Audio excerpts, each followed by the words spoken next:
Hello there, everybody, and welcome to a special festive stream. Merry Christmas, everybody. This is KaneFan701, yours truly. I am truly, as you can tell, having an absolute jolly festive Christmas today. And I tell you something, since waking up about 9 or something in the morning, I've absolutely just been up on Christmas fumes, man. It's been brilliant. Let me just tell you, I have never felt this festive in such a massive amount of time. Like last Christmas was brilliant. 2022 was unique. 20 and 21 were back to back with peace. But today, my theory stood out. This has been the biggest, and I mean the biggest Christmas day I've ever seen in the United Kingdom in a quite long time. Everybody was meeting with each other, shaking hands, hugging each other, wishing themselves good seasons and goodwill. And as you can see, I'm still drinking my Prosecco and I'm absolutely just having a grandiose, man. Brilliant. If anybody wants to pop in, come and join this Christmas stream party because I've got plenty of room to share. Hang on, let me just get in. This is going to be great. Oh, as soon as I said it, you guys answered my Christmas call. Oh, God, everybody's going left, right, and center. Notifications, left, right. It's a Christmas avalanche, baby. Oh, wow, this is fantastic. I've had some wonderful Christmas gifts. And I'd like to show, as a matter of fact, I could actually show you them if I get the opportunity. Just keep in mind, guys, just keep in mind, the floor beside my bed right now is absolutely crowded. And this is also my brand new t-shirt that I managed to find as well, to get as well. And so, with that in mind, I think we might bring some of you guys in. I've only got room for about 5 to join since my stream is very limited. Just ignore the sound of the texture going on. Let someone notification. Oh.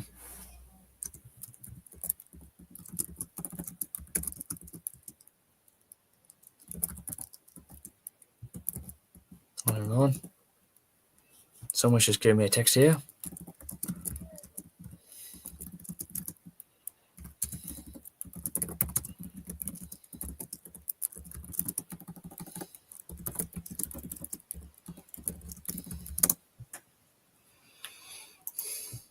Okay, everyone's been giving me Christmas messages left, right, and center, like I said.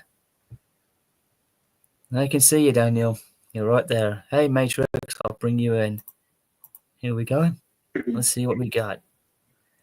Hey, Matrix, nice to see you. Merry Christmas, man. Hey, Daniel. Merry Christmas. Merry Christmas to you too, buddy. See you, man. Hey, everybody. Everybody else is coming in. Merry Christmas. How are you doing today?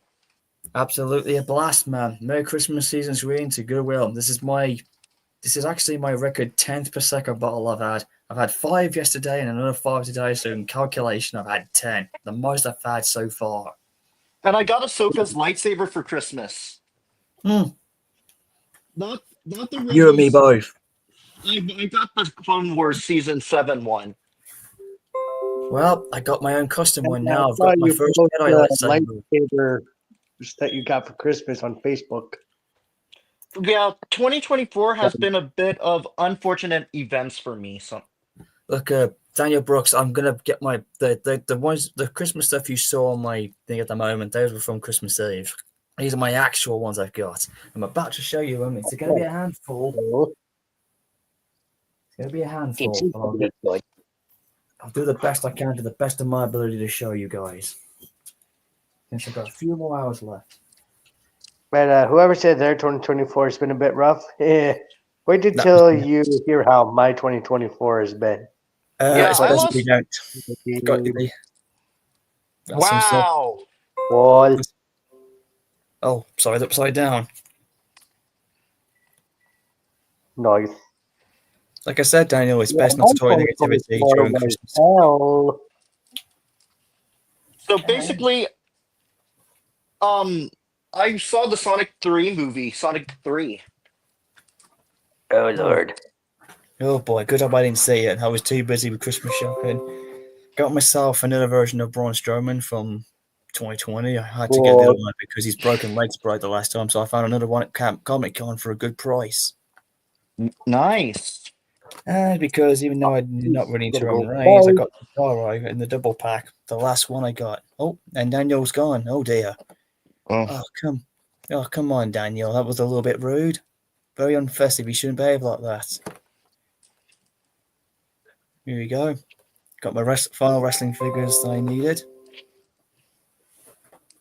Unless he's having internet connection problems, I don't know. And for my Star Wars calendar for next year. nice.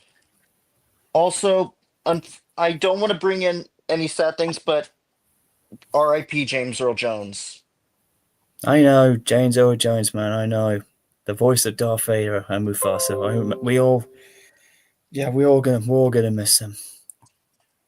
Just ignore the sound effects here in the back. Hang on. I'm just getting a lot of messages here. I'm still getting Christmas messages left, right, and center. Oh man, this is brilliant. As much as I'd love to chit chat, I'm trying to show you guys in, but everyone's going all over the place. I saw 4014 this year. 44. The big boy. Oh, the big loco. Yeah.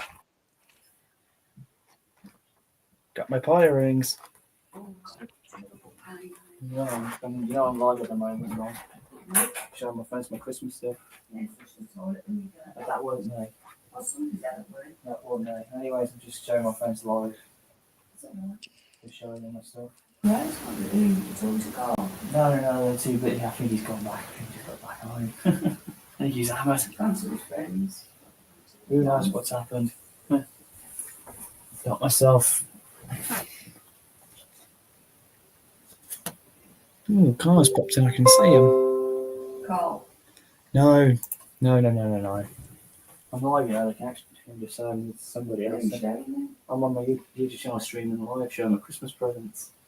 A Christmas stream, I do it every year before I put these on. Oh, brilliant, Mom. I thought the lightsaber rate's really good. Turns out I wasn't the only one who got a lightsaber. You have to get some hooks on the wall. We'll find them, we will. Well, guess what, Mom? That'll be the best. I'm not the only one who got a lightsaber for Christmas. Who else got one? One of my fans did as well from season 3 during the Clone Wars series. Oh, this is fantastic. Oh, got everybody else. Oh, who is that? Connor's got. Oh, hello, Connor. Nice to see you. Hey, how are you, man? Doing good. Merry Christmas. Merry Christmas to you too. Merry Christmas, lad. Showing my Christmas gifts I got, including my new Star Wars jacket. Nice to see you. Hey, how are you, man? Oh, hang on. Okay, someone's got the voice echo on. Merry Christmas to you too. Someone's got a voice echo on their side. It seems as though we do. Oh goodness. All right, someone needs to sort that one out. Oh, someone's got a voice echo on their side. It seems as though we do. Oh goodness. All right, someone needs to sort that one out. Okay, I'm just rereading the. It seems as though we do. See, someone's got an Okay. echo on their side. That is driving my ears nuts. Yeah, I think I fixed it. It was running through the background of my my laptop. I see. Oh, that's what it was. Oh. To be fairly honest, I did not see that coming. I don't think none of us did. Just me, you're not wrong there. Oh.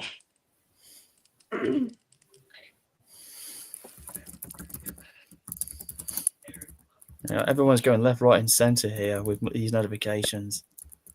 Yeah. Also, I'm really hoping 4014 meets up with 611 or 4449. It could happen. You never know. Since both, 4449 has met 844 a lot, including the big boy. So it could still happen. We could still see. Well, if 44 does get out there, despite the changes to Amtrak's rules and everything, it'd be quite nice if it did actually happen. If they went to the San Crobeto Railway Fair, where they went in 1981 and 84, whatever the case. that'll be the place for them to meet up in. Or 611 and 4449. No, I meant where the the California State Railroad Museum in Sacramento. Yeah. Got some more stuff. I've just shown. Oh, looks like whoa, wow! Everybody's having Christmas connection problems. Got some more of my PJs with me. Oh, Wow. there's Connor. I see him. Yeah, he's having connection. Seems like you're having There you connection are, Connor. problems there, Connor. All right, think we're back now. Yeah. Got myself a new Adidas baseball cap. Ooh, that's nice. I haven't had an Adidas one for a few years. Dang. And as you can tell, since I'm still drinking Wally, man, I got my big, massive Prosecco bowls with me as well. So I'm still going into the new Yeah. year. Oh God.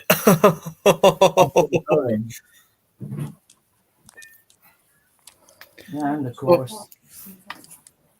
I'll be right back. My mother's paging me. I'll be right back. Oh, okay. thank you for something, Mom.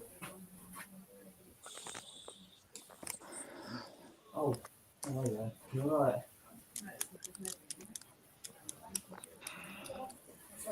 And of course, got a new camera to replace my old one after 13 years. I can tell you only have to side diving. I'm on around then.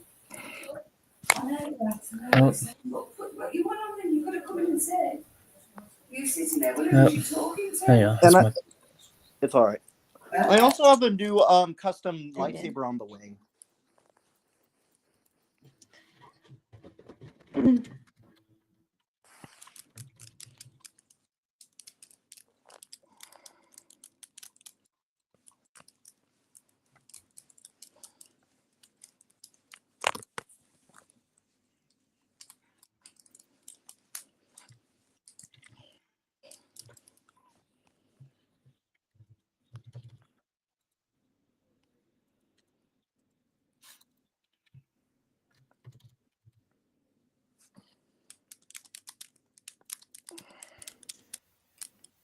So Right, how's your lads, I'm back. So how's your Christmas no. going, Connor? Been pretty good, I'll say. Actually. Yeah, 2024 has been kind of a little bit rough for me lately because my DeviantArt account got deactivated and yeah. Oh goodness. Yesterday, I had a Christmas and it was fantastic. I have got those three Nintendo Switch And games. now for the big one. First is Mario and Luigi. Yeah. Brothership Here we go, baby. and Super Mario So- RPG. Here we go. Super And Mario now for the RPG big and- one. I got my second lightsaber, but I need a Jedi saber. And I got Oh, it. my I lord. have a second one coming too. This is actually my second one. This is actually my other one I had last year. He's actually now turned a year old. This is actually my full silver saber, so this is actually my Jedi saber. Nice, dude. Despite it looks good in That's red, right. with Darth Vader's colors, because I've got him on the phone, so I couldn't show it. But it looks good in purple. So this is actually this is the closest to what my Star Wars OC would have had. It's the closest I'll ever guess. Yep, that's nice. Glenn. If Also, you think that's- I have those if you three think- D that I want to show you. Yeah, if you think that's good, here we go. I've actually managed to put the blade on myself for the first time. I managed to get the little screws at the little top. Just right Hold around on. here. Glenn, before you can show this red lightsaber of the color it looks like, Here it I have to show you comes. what I got. Here you guys go. I got Oh, those three knights. I see it. I saw it on the Discord server, and you. Wow, so you basically got the Diesel. You got D199, the Diesel, and Spancam himself. Yep, I got D261, known as Bowler or Class 40. I got D199 or Oh, you got both of them in his original. and I his got original- D40125. Or should Oh, I and say the other Diesel that we never saw again after he smashed his head through the brick wall, despite he would have been busted open in real life. yeah, I remember that Diesel. It's Yeah, so in reality, he would have been dead if And he had. that D199 has a nickname called Oh, Dax is here. Bob Dax, Ghana. James That's and Sailor. Spancam's face for you right there. James, Spam can. Yeah. Any cases, here we go, lads. This is There's there's the light. That means it's activated. So, anyways, guys, Merry Christmas 2024, and may the force be with us all. Wow. Whoa! Is that like the That's time? my. This is actually my. This is my Jedi coloring, and yes, it's actually Mace Windu's blade, but this is the closest I'll ever get, and I haven't changed anything. And well, this is the exact blade. It goes with my purple blade, so this is the closest to what my Jedi saber would have. It looks good in both blue and green, but purple just goes with it. When I activated it, it said "The Chosen."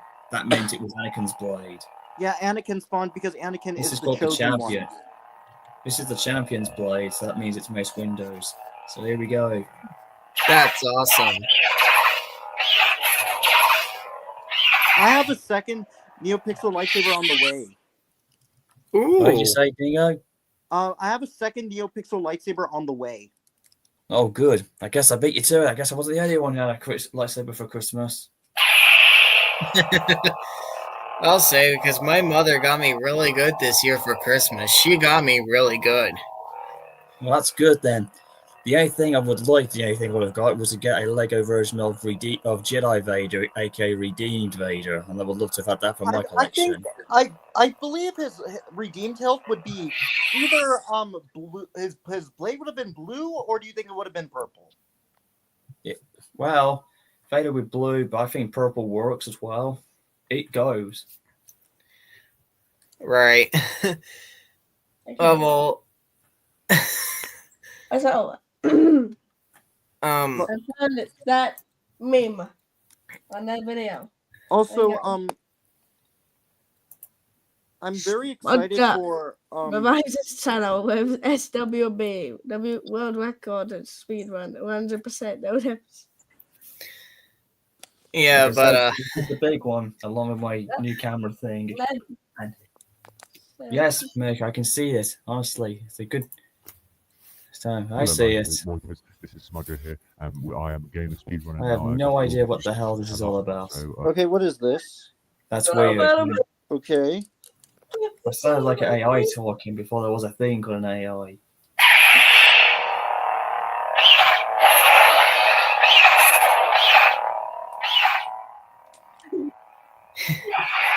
so I'll show you guys at least, if it's okay with you, Glenn. I'll show you guys at least a few of my Christmas presents that I got this year. Yeah, sure. We've got plenty of time. All right. Oh, come on now.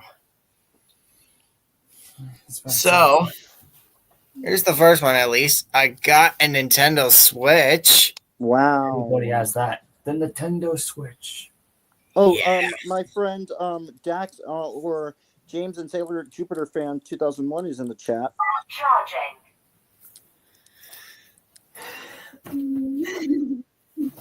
Oh. And I got a nice gift from my car. Check this out. Okay, let's just get you switched. Okay, you're in. Good. Oh, I can't put it back in there. This is crazy though. This is a 4-pack of 15-inch wheel cover hubcaps. Nice. Wow. These are Real just what hubcaps. I need. Honestly though, these are just what I needed from my car because Look. I can't stand my car only having at least like 2 hubcaps. I think what I'll do is when I get her back eventually, I don't know when, but I think what I'm gonna do when I get her back is I'm gonna take the 2 hubcaps in the back on the back wheels off, and I'm gonna place them in the trunk, and I'm gonna pop these suckers on there. Let's see how that turns out then. Yeah, and hopefully, and I'm praying and hoping on this, but let's just pray and hope that this actually goes really well. I think it will. And I also got a smartwatch that connects to my phone, actually. That's very cool. Oh, yeah. I've tested it a few times today. It works like a charm with my phone. Hey, Glenn, Yes, you got ahead of my screen today. I'm going to. Hold on. Everyone's going left, right, center with these Christmas messages left, right. It's a meme.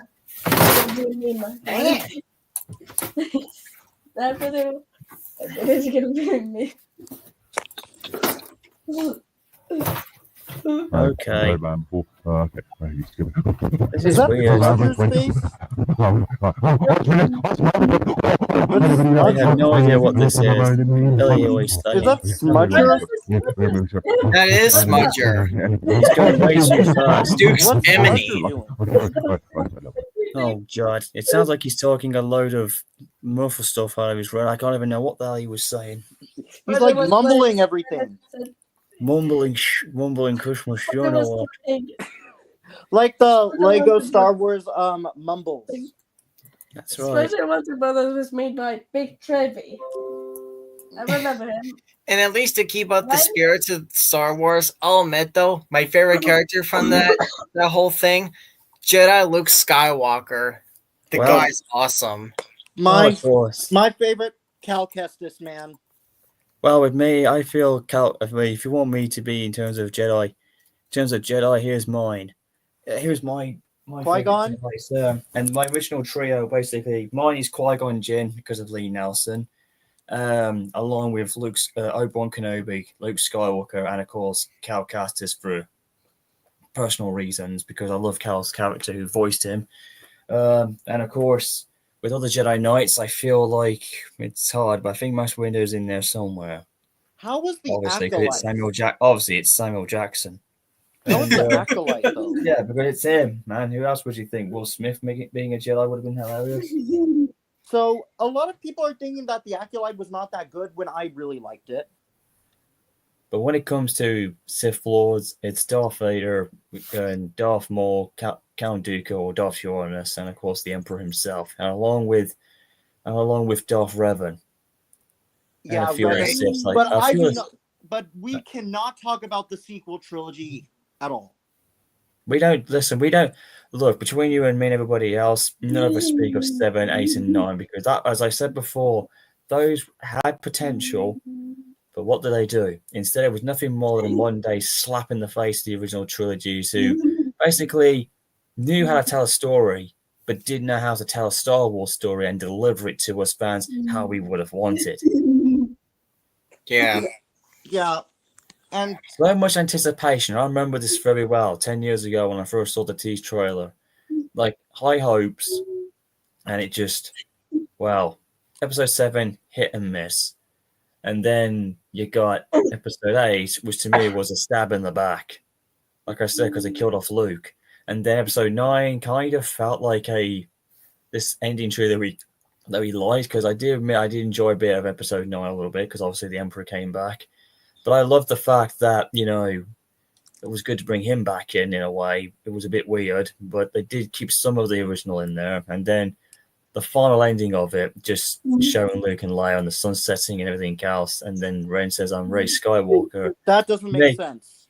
That, to me, I just felt like, I don't know, there was a nice little, I don't know, there's just something about the ending when you see the sun going down the sun desert, land on Tatooine, and seeing where it all began. I felt that was okay and a privilege. And the If ending of the that Rise had of been done with the Skywalker- others, I would have accepted it.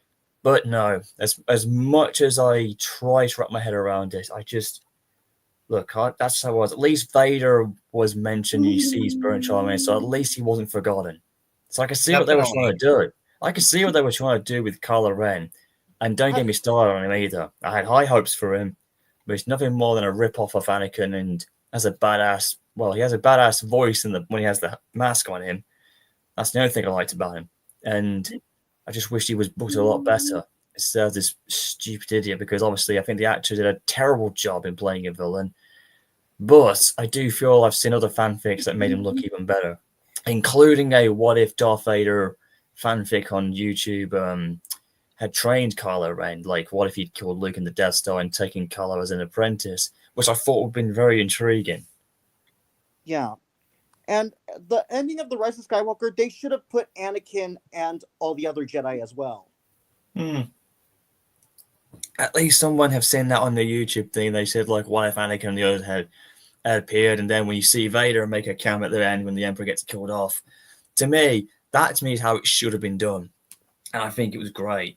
That's why I say leave it to fanfic content to show the Star Wars guys over there who don't know how to use it, how it should have been.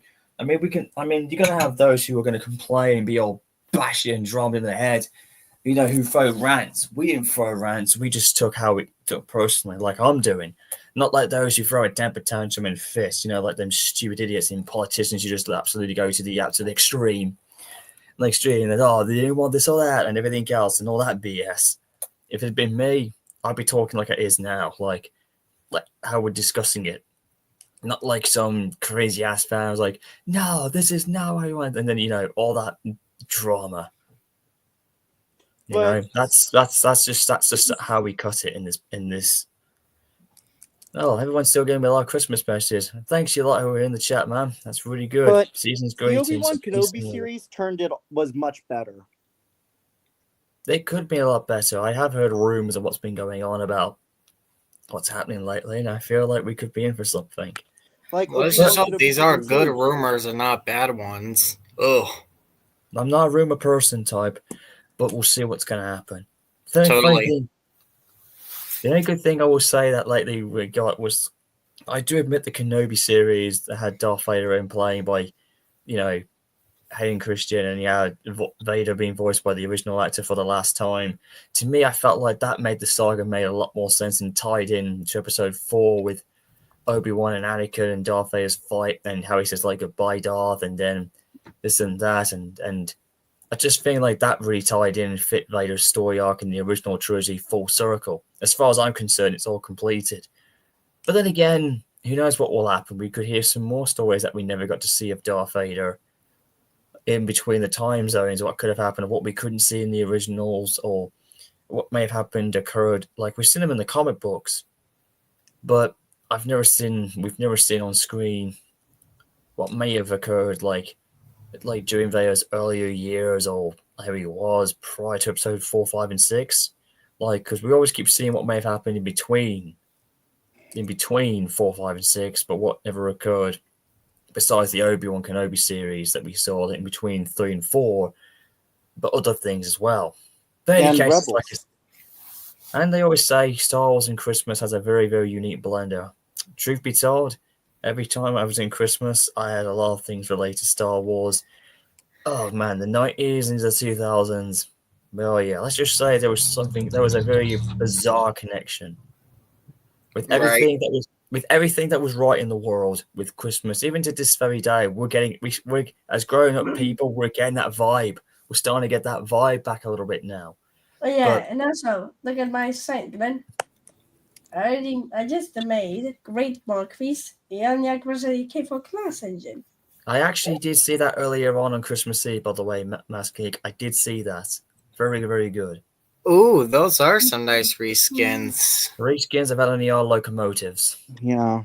Do you mean That Golden Gordon. Enyaq? Yep, a very young Gordon. There's so many variations of him in that form that I He's can't an know which Enyaq one's the Zero. official canon.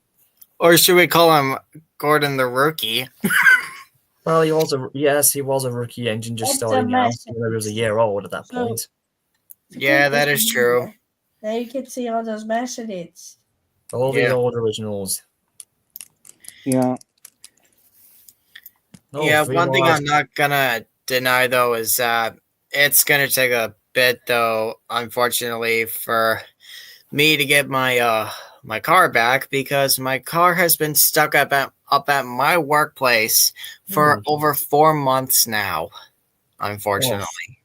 4 months. That's Oh yeah, and wow. this one is often the Monday when people to have injured. But That's an April Fool's joke. I Unfortunately. can see that. yep. Yeah. Because and there's a big unfortunately version as well. Oh, that's custom. I remember seeing that when you first started that up. yeah. But Yeah. unfortunately, because it's all because of everything that I've had to get done on her, and then she's not ready for the road yet again. Well, it's always Because next year. yeah, hopefully I'll get her back sometime. Hopefully within somewhere of next month of January. But everything else on her is now done. Which means she's fully fixed. Other than just one more thing, because somehow, and I don't even know how this is possible of how it happened, but one of my brake lines started leaking on my car because it rusted out, and now my car's got no feeling on the back brakes until that's fixed. Oh boy. Yeah, I don't even know how it happened. Apparently, my boss is saying that it rusted out. Like, I have no clue how that could be possible, because regardless of my car being 17 years old, I don't know how that's possible at this point. She's 17 years old. Yes, she's a little old, but Yep. she still gets me around. I mean, she only has about if I can remember the mileage she has. She has about either 123,000 or 124,000 miles, literally, on her odometer. Well, if you want to, when you get it next year, try and take it more slowly. Don't rush into the thick of things when you get it running back Can I again. ask you a question? What would that be? Well, why is that lady is 17 years old? And what's she doing to you, Connor? I'm just My curious. my car was made back in 2008, so I can't say much. That basically means she's 17 years old. I have a 2008 Suzuki Forenza. The car was first made back in 2008, as far as I remember it. It's the actual body style that I have of her right now. You can actually see her a bit. Don't know if you can see my shirt, but I got a picture of my car right there on my shirt. Wow. Well done. Yeah, that's my car, literally. Also, you know where we have a car at home? Skoda Also, Glenn, did you Octavia. see the Tales of the Empire series? 5L3 6607 Bernardiana. That's her name, what we called her. That's really cool. Yep.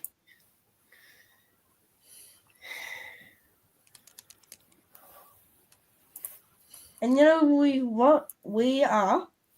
Me, my sister Deka, my father, my mother.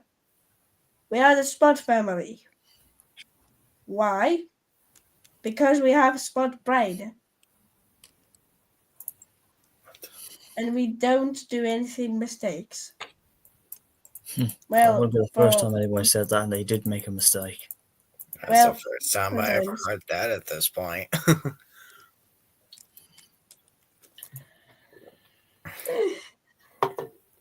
But like I said, if anybody else wants to join, there's room for 2 more if the guys want to join in. So I will leave a link. Yep. In the chat if anybody wants to pop in. Jane said, I know you really want to. The thing is though, like I said, we're very limited. We can only put in so many people who want in. Just saying. And no one gets demanded on Christmas Day is here, especially at this time of the year when we're filled with joy and freedom. I'm still going, man. Yeah. I'll have to go now. And also, Merry Christmas, you Merry all Christmas, three. Merry Gaming, Merry Christmas. Merry Christmas. Merry Christmas, Magazine. And there he goes. Yeah, the Tales of the Empire series was good, was it, Glenn? I think it was pretty intriguing. Like, we saw Vader. I know we saw Vader, yeah, and covered a lot of his early times and everything. But it's just that some of the stuff that we see in Tales of the Empire. Imagine if that had been turned into a TV series, if they could. Now, just think of what it could be if they ever did. Just think about it. We could have, the badass Darth Vader that we saw in Rogue One and Episode 4, and during the Kenobi series. It'd be pretty intriguing to see him in action. Yeah, and we know what happened to Barris. Indeed. Mara Sophie, one of my other favorite Jedis. I can't deny it though too. The movie Cars, like Cars 1, Cars 2, Cars 3, those kind of movies, those I've seen. But one thing I really like about their toy merchandise is that they actually made some Star Wars themed merchandise of the cars from the Star Wars characters. Yeah, I saw that. Right, I've seen a couple of that, and I will admit I do feel that is quite funny. I kind of like it at this point because I mean, my favorite characters out of those two that were that were made was there's technically three I like. Ramon as Han Solo, McQueen as Luke Skywalker, and Mater as Darth Vader. Those three designs, holy cow, they're freaking cool. Well, I can tell they can absolutely doing it a lovely little tribute. I do feel that that's quite cool. It's not very often you see a franchise doing a rib on another one. Tell me about it. I never expected something like that at this point. Well, who knows? I mean, it's buying off Hot Wheels and Matchbox. Those car series were very prone to doing, and they're still doing that to this very day, as a matter of fact, as we speak.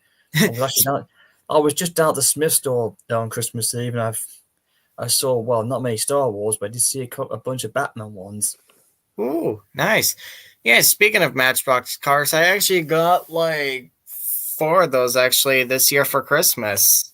They've only just started coming back in store again after so many years of being absent. They've only just come back into the tenfold, along with Hot Wheels, which are still cooking with goose at this point. Yeah, I got some Hot Wheels actually right here, right now. Wow. It's bad enough that my lovely little 6-year-old cousin Geordie, he idolizes me, loves trains. He's seen a few Star Wars films, but he doesn't get the idea of it too much. But he loves my lightsaber a lot with the colors. But he's a big Hot Wheel fan. He loves cars, man. He's in love with transportation. Well, if he likes a pack like these, I'll tell you what these ones are, so at least he can think about getting these ones. I think he's already got them now, Connor, because every time he visits me, I take him out to Birmingham, and he gets a bunch. He really does. I think he may have already got one of them as well. Well, these are the ones that I got in the pack right here. Maybe some of the ones that he may not have. Let's see. Well, he's got a good eye. He's got a good keen eye for detail, like I have. He knows what pack it is and which pack he doesn't get, so he knows. He's quite clever. He's smart, I'll say. Look, he's not. Look, he's really bright. I'll tell you that much. He's very good. Despite he's that young man, he knows what to do. He kind of does know his stuff, but he's a funny source. But he does look up to me. That's good. As long as there is someone that looks up to you, that's the good part at this point. Mm. I should know because my little brother always looks up to me, regardless of us living in a faraway town of such sorts. Well, Why? the same. The reason why I'm saying that is because ever since I let him allowed to hold one of my Uncle Ernie's metal casted trains of with Flying Scotsman and everything, that was when he was like 3 or 3.5.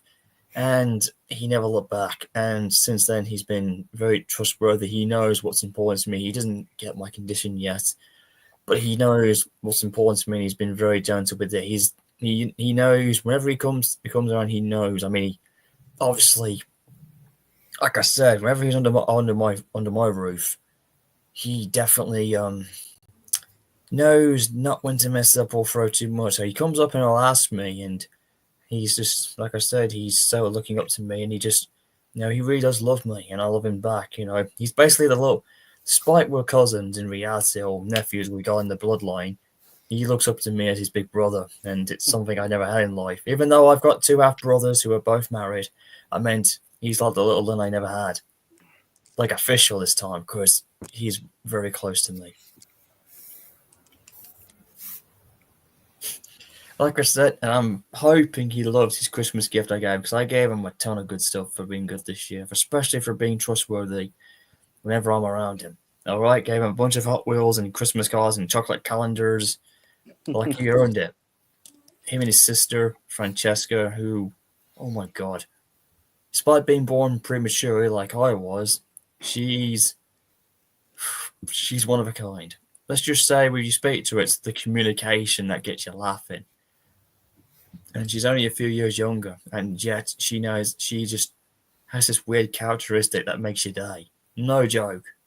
It's hilarious. I believe it. Especially when she gets my mom going. When you communicate, she is weird. Not weird in a bad way, but it's just that communication. Yeah. Yeah. She's so bright with her communication, and she's even, she's already got good grades in her school as well. It's amazing. And funny enough, it's been a year actually. A few days ago, it would have marked 1 year when Florence Gosman came past my station at Longbridge for when they were having that Christmas. But if you go in my channel, you will see a video of Florence Gosman actually coming past me.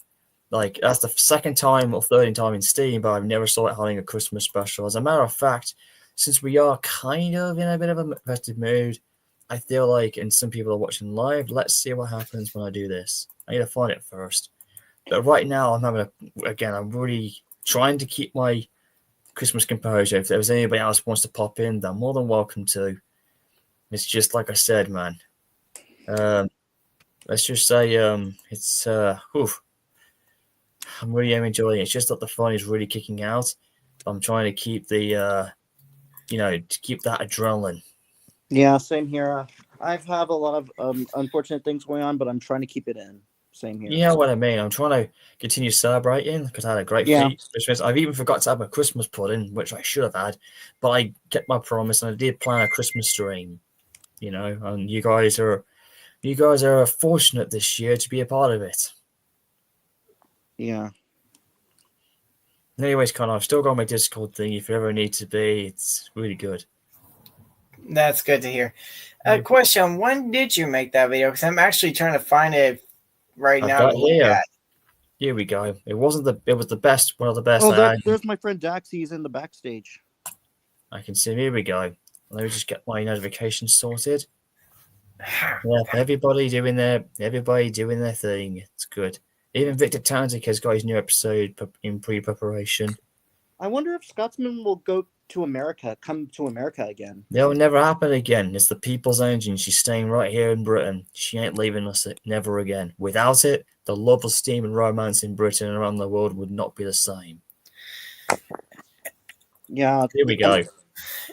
And at this point, I'll just make a good point though, because ever since the Steam production has been terminated thanks to the diesel modernization, the whole world of Steam has been praying and hoping for Flying Scotsman to keep it going at least. So this way she carries on the legacy for Steam, because we all know there's not many Steamies around in the UK at this point. Well, not to mention, actually, to pardon the phrase there, actually we're in a new generation of Steam engines. Those are being rebuilt from the ground up. It's basically we're in a new era of Steam, so the era of Steam hasn't died out. It's only just come back stronger. But without Flying Scotsman, people wouldn't understand the knowledge of it. But there's so many engines in the UK that run on these lines, but Scotsman generates a memory that the others just don't do it. When you look out the window and you see the white smoke flying around, where you really got looking at is basically a time machine. Trust me, you're definitely not wrong there. Yeah. Anyways, this is just about a second after I heard the whistle going. I could hear her coming around, but this was really good. I tell you, it was bloody freezing this night, but it was worth waiting for an hour because we got there early before it really got crowded. So I was very lucky. So this is it. You can actually hear me in the background. At that point, here we go. Yeah. Here we go. Florence Gosman wishing everyone a Merry Christmas. Here she comes. There's Scotsman. Look at her, man. Awesome. There's the fire in that 12-bit section. With the Express.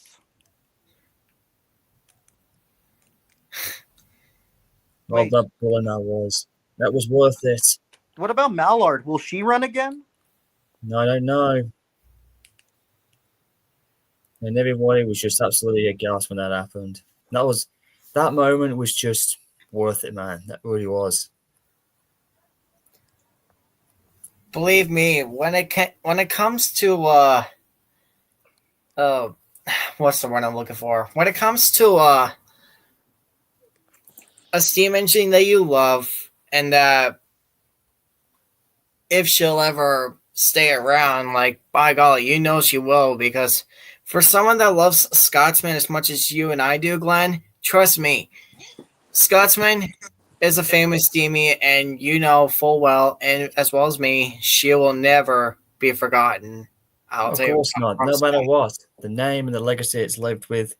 Like I said, there are other engines out there that is up there with Scotsman, not just her, but it's the crowning jewel of British steam. What about Look, Green I Arrow know- and Mallard? Mallard, well, listen, Mallard's in a class of her own, you know, but she's second best to Scotsman. But then again, those two are the pride of what the LNER was about. I mean, like I said, there's going to be more coming. Like I said, I'm more excited for the Prince of Wales engine that's going to be coming up very, very soon, and I want to see how that turns out. You know, Tornadoes seized the crown of taking Scotsman's place, and I feel like it is the modern day Flying Scotsman of our generation. So I feel like if the thing did happen, if Scotsman were to have inevitably, quite as they say in the wrestling business, hang the boots up, or in this case, drop the fire and hang the cylinders up and the wheels out, I feel like Tornado can fit that role perfectly. It's basically, as I see in the family of the LNER, the Gresley class and the Peppercorn class, they have a family tie relation. I always look at Tornado as well as to put this in female perspective, is basically Flying Scotsman's great granddaughter, to put it in the family ties. So I feel like there's a learning curve there between the two, and there's more Definitely coming. not wrong there. And now we've got Prince of Wales coming back, the P2 Mikado type, and I feel like we've got something here. You know, classes that never survived coming back and showcasing what they were like, and I feel like this only adds fuel to the new generation of steam in Britain. And if we can still do this, it's only fair that the Americans, that you guys are doing the exact same thing and just taking a bit more slower. But if your new Pennsy T1 thing happens, and I'm daring them to do this, and if they can get this done, because we've only got 5 or 6 years left before 2030, before the deadline comes in, and if they can do it and break that record of Mallard, then that's good. Props to them. The only thing is, it may be fastest in the world for steam, but if you would ask me, the fastest engine in the United Kingdom being Mallard is more than enough to keep me satisfied. Right. You see what I'm getting with that? Yeah. Wait, isn't Green Arrow in operation, or is she retired? Green Arrow's been retired since 1992. What? Yeah, where Boiler certificates are passed in the 90s, and she's been at the NRM ever since. Bloody hell! I don't know when everyone was gonna mention that on the news, honestly, because I've been wanting to figure out if she was still around or if she was retired. Oh, she's still there. She's still hanging around, like I said before, in good care. You know. Yeah. And she's the only survivor of her class, let alone the prototype of the V2 class. Basically, to put it into perspective, the V2 class that Green Arrow was is basically a scaled down version of Flying Scotsman. And then you got the K4, the Great Marcus, which is basically a scaled down version of his V2 class. That's how good Gresley was. Yeah. Hey there, super dude. Merry Christmas. Yeah. Oh, Yeah. And Scotsman's the last LNER A4, right? I mean, no, A3, right? Scotsman's the only surviving A1/A3. Mallard is just one of 6 preserved. Scotsman's the last A3, right? Yeah, she's one of the oldest. Oh, and Elijah's here. Amity Blake. He's one of my old Nice friends. to see you. Oh, and Thomas is Oh, yeah. Hey, guys. How's it going? Hey, Mitty. We're having a great time, Elijah, man. what's up? Merry Christmas. It's been so good. Yeah. It's been I a can't while, believe- Elijah. What's up? How's it? It's been going good. And you? Mine's good. My DeviantArt account got deactivated, but I'm still trying to rebuild it. Oh, dear. Yeah, see. I think I mentioned that. It's because of how DeviantArt is acting up nowadays. Sometimes they keep there's some unknown users that want to buy your art, but on the inside, it's a scam. Like, yeah, that's what I was trying to say. I almost fell victim to that once a long time, not long ago. It's a good job I dealt with what's his name, who was. I got some stuff for Christmas, like this PlayStation 4 PS4 Wow. controller in it. Ooh. And I have the Thomas Gets Tricked with the rare clamshell case that's yellow, which in the blue tape, which is blue. I have the red one, and I have the one on DVD with the Totally Thomas Volume A. Oh, and I keep I also remembering. got Blue Mountain Mystery on Blu-ray. Oh no, not that again! Oh lordy dordy. Sorry, I nearly blacked out on task with that. But nice train posters in the background. That's really good. Yeah, that's the Pennsylvania T1 Nickel Plate Road 759 and Pennsylvania Road 4844 GG1. Nice. And unfortunately, this year I heard the true story of Grand Trunk Western 5629. Well, 6325 is my other favorite Grand Trunk Northern. Now I'm talking about the 462 Pacific 5629. Remember that one, Elijah? Oh, that one. Yeah. If you don't know the story of 5629, she was unfortunately scrapped. Ah. That's a bust. Yeah, and a lot of people thought it was Metro's fault because they scrapped the locomotive. No, it was Jensen's fault because he didn't want to move the 5629 out of the yard. It's because something inside of him snapped. He changed his game plan, no longer care about 5629, instead winning money off a lawsuit. And by the way, I got the Dogman 3 book pack for Christmas. And Nice, man. Speaking of Dogman, I'm gonna see a movie with my two female friends, maybe on Saturday, February 1st. Which I actually wrote them as a Christmas. It's digital PDF document card, but yeah, I'm just gonna try sending to one of them, but yeah. I hope 4014, 4449, and 611 meet up. Well, I'm just hoping we see 44, 49, and 611 meet because those are the two Northerns who have yet to meet in person. That's the thing everybody wants to see. Arguably the two best Northerners out there. I know 844 has got her own thing with 44, 49, but no one's ever seen a Norfolk and Western Northern J and a Southern Pacific Daylight get together because they have so much similar fanfares with each other. Yeah, it's because of how they're the very risk similar. in locomotive preservation here in the United States is nowadays. Like, I know how it works. Like, and especially with Amtrak's anti-steam policy law, like, and especially with all those modern restrictions these days. And, Well, these Northerners are pretty big, and they can actually, do their trackway and everything. They can, but I do feel like it's a wrong thing. They shouldn't be banning them. I know it's hard and expensive to run steam engines and everything. I get that. I mean, just ask History in the Dark. He knows his stuff. Man. I love History in the Dark. If I were to do a live stream as a channel, if he's in a VC with me and become one of his members, then yes, I'll tell him how it could work.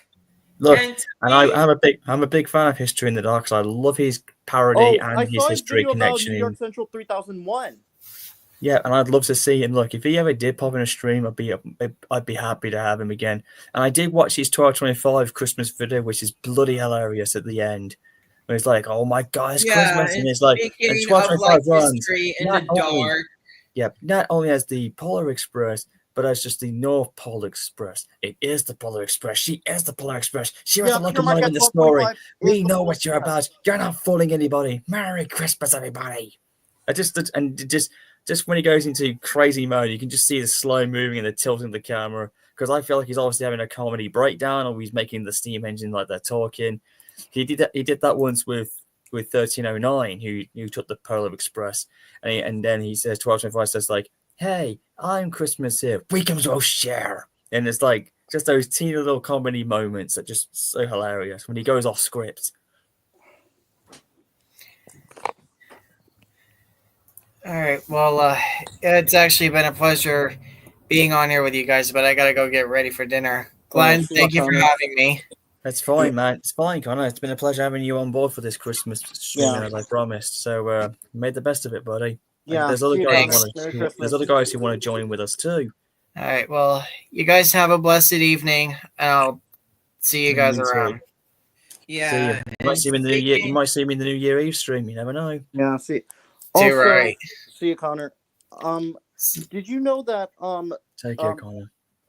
if we get this 844 meeting and 4449 and 611, the three Queen Northerns together. They need to be together. It would be the that best were to meeting of all actually time. happen, if there were to be an NRHS convention in Chicago one of these days, is it if Steam Excursion would be back again? Then here's how I think it. Well, the furthest I've ever seen 611 go is only as far as Strasbourg, and that's in the Pennsylvania area of America. Yeah.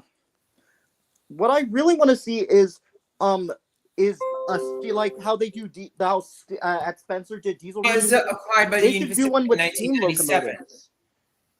So what was I going to say was, if 4449, 844, and 611 were to meet, all three of them in Chicago, Illinois, then 844 and 4449 would run on Union Pacific trackage.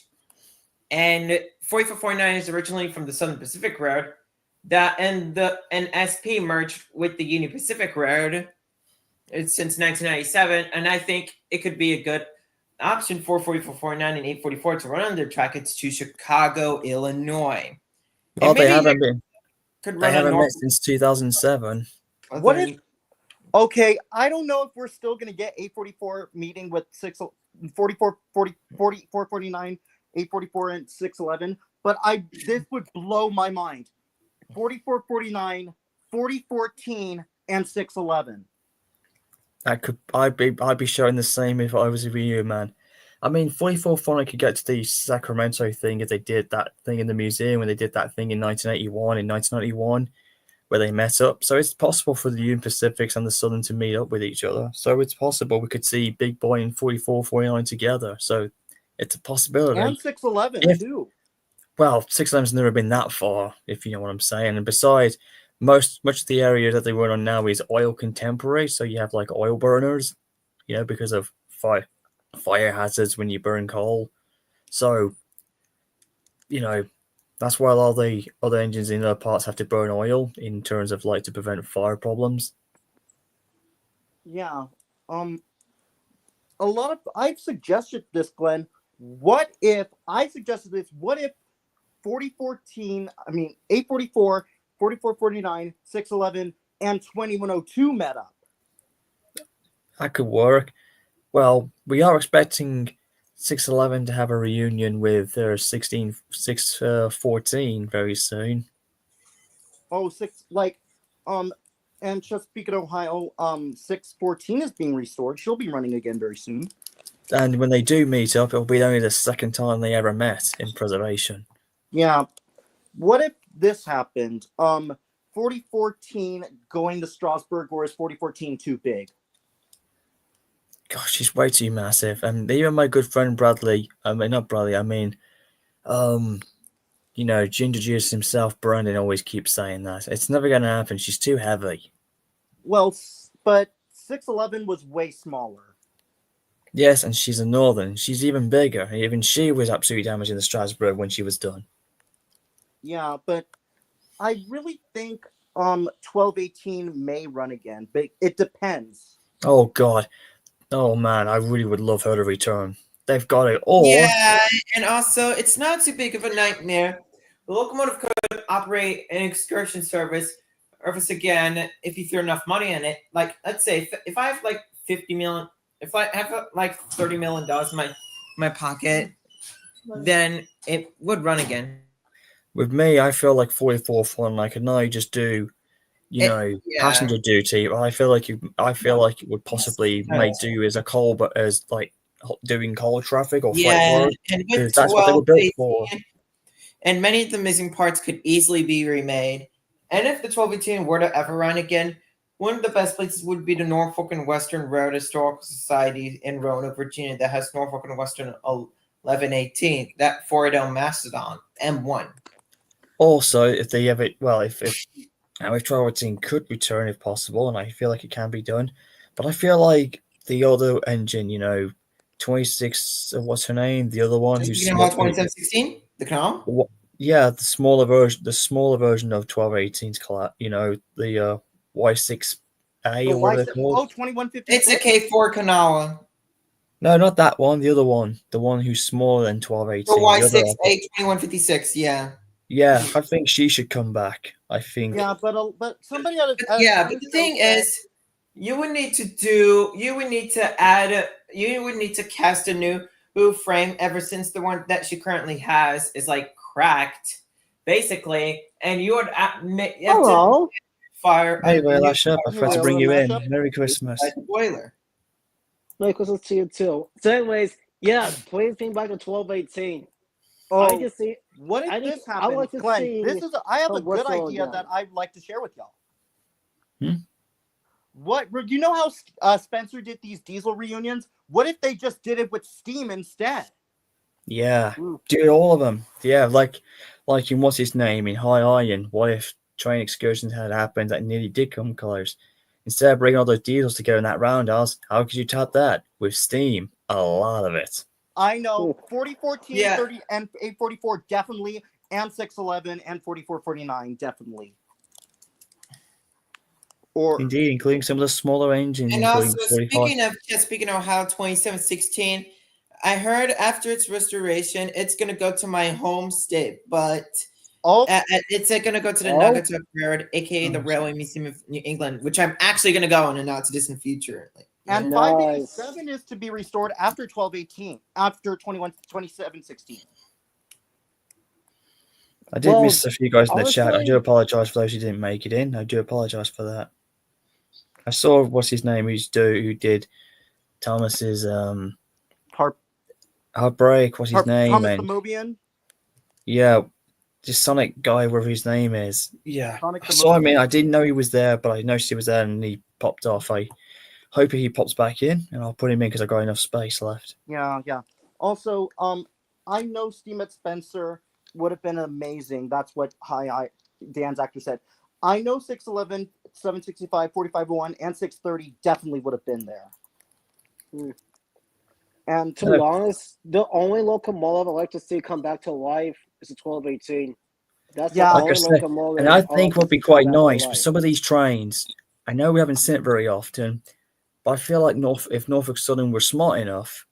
Now I know we've not seen it yet. I don't know if it actually has happened just yet, but there's still time. Maybe for next year.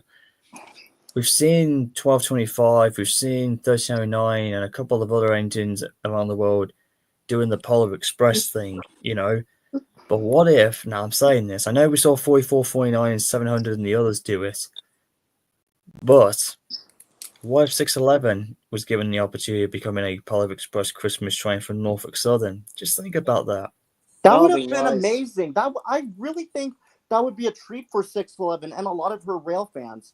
And Christmas, Christmas, and probably for next year's Christmas. Just think about it. If you can't get the original Polar Express, go on the JX Polar Express, AK 611. yeah, like there 12 I know that this could happen. I don't know if this is ever going to happen. 4449 Southern Pacific 4460 being restored. Yes, and she needs to come back too. The lone cousin of 4449 who needs to actually be with her sister. With her cousin, sister, double at them back. I and mean, just- if they were just to, bring him if back. I were to after I Oh, get there my he is. degree on train engineering, if I were to host some, Sorry, I had to take the dog out. if I were Wait, to host- wait, That's is all this right. Sonic the you're Mobian? fine. It's nice to see you, Thomas. Nice to see you returned. Wait, is this Yeah, Sonic it's the Mobian nice or to see no? you too. I'm sorry I couldn't be at any other of your streams. It's okay, man. I was too busy with Christmas, but you made it to my Christmas stream this year, mate. So well done. Is this Sonic the Mobian or no? Guess what I got for this Christmas? What you What got? did you get? 3, 2, 1. Wow. Oh! Nice. It's like it's one of I've those always Yes. wanted that. Damn it, you, Locomotives were right on my desk. I'll go get it. damn, you lucky man. I guess the Polar Express did come on knocking on your doorstep. Also, He's watching History in the Dark. He's got the Polar Express. He's got the Polar Express. Here He's it got the is. locomotive in the story. We know what it's all about. Merry Christmas, everybody. Sorry, History in the Dark has been on my head all morning. Although, is that Sonic the things Mobian or with no? the sounds, just listen to this. Hey, I think I know that. That whistle. sounds like, yo, that really sounds like 425's whistle. That's just like what we hear in trains.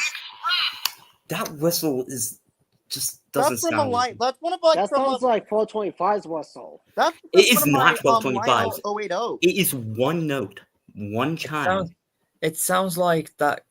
Sounds like what's his name? What's the name? 2102's high pitch whistle. Oh, also Glenn. Oh, yeah, that. Sonic. Thomas Sonic fan. Is it Sonic the It's what I Mobian or got no? this summer. Yeah, I don't know. Ah, you got Thomas again. Oh no, not from the Rainbow. It's not No! No, It's not not the reboot, though. reboots. Don't It's get not me even started reboot, with All though. Engines Go. Do not get me started. It's not even reboot though. Oh, Yeah, see? If it was reboot, it wouldn't have the Wait, Thomas. that Sonic one fan, window, right? Thomas. Cars fan. Are you Sonic the Mobian or no? No. Oh, I just thought. Yeah. So Although I also- do have Sonic here. Yeah, I saw Sonic 3 a few days ago. I should have seen that. Yeah. Not to mention, you did. I had seen your recent episodes, by the way, and I absolutely just burst out with joy. I was like, "What the hell did I get missing?" Oh, that's the same calendar I have, but I've got my own. And speaking of which, guys, look, bro, And that's you surprise and catch everything else. I got my second Star Wars custom made lightsaber. It's my Yeah. Jedi. nice. It's my Jedi one. Nice picture. Yeah, that's really good. Lovely drawing, man. So cool. There we go. And, And my then color list, and it had my I'll show color you list one up as well. Here we go. Yeah, it's upside down. Oh, there we go. Nice. The That's Scarborough very good. Spa Express. Oh. Speaking of So- drawings, I have a drawing of also has a Holman Donovan, model. the Dominated Daylight by Oh, Defense. Donovan. Ooh, not the doll, not the Yes. damage day. Oh, that Oh. engine. With Okay, the okay, Under the okay, mistletoe, Glenn, I don't yeah. mean to bring any. Is Donovan kind of a ripoff of 311 almost? Not necessarily. It's an inspiration, There and we that go, is that's my ghost to OC character called Andre the Corrupted Greenbrier with green smoke. I think. Anyways, Robert Lashup and Thomas Sonic, I got my lightsaber ready to be lit up again. Here we go. Go ahead. So, There you go. so It's what my do you Jedi think of saber. my OC of Andre the Corrupted Greenbrier? Wow, yeah, I love those Oh. NeoPixel sabers. But they're really bright. I actually have one.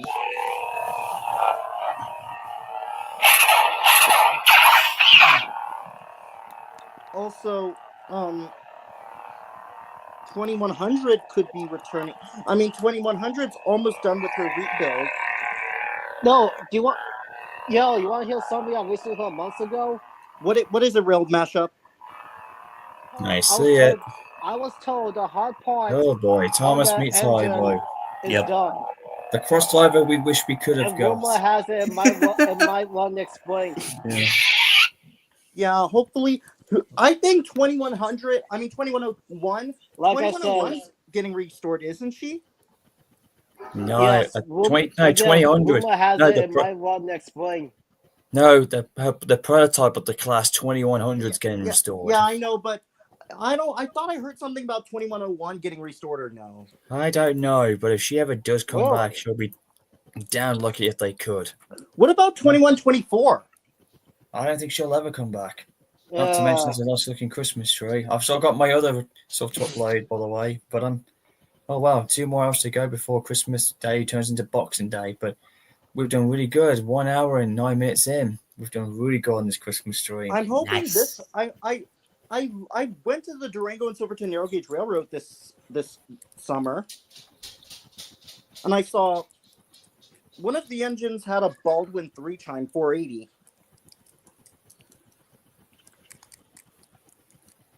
And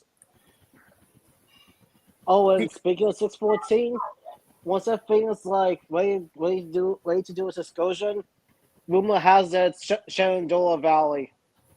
Yeah, wow. What about That's- Frisco that's- 1522? Do you told. think she'll run again? Frisco 1522?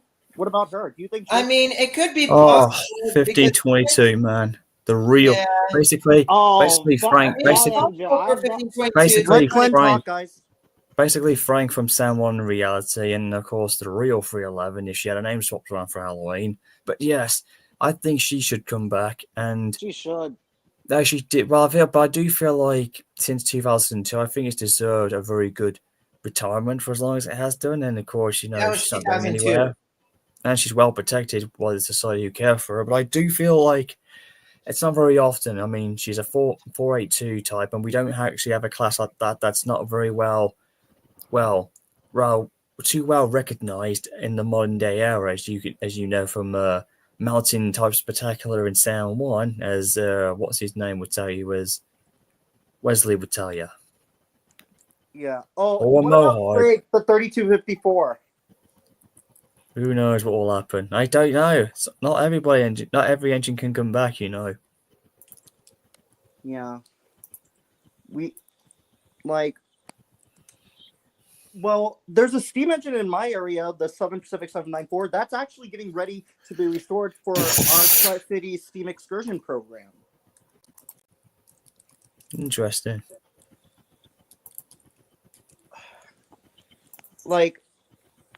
I really 2102 was the first. It was such great to see 2102 Oh my god. come back. It made a lot of. Hold on, guys. I gotta show you something. I just found it on DA. What you found? Something about Tobias and Oh yeah, the movie came out. Oh, I've seen it. Tobias. Oh yeah, but but just look at this. I don't need to show it, mate. I've already seen it, and I don't intend to show it. No. Just like someone recreated a scene. Yeah, a scene I won't show you guys. Honestly, It's AEG. yeah.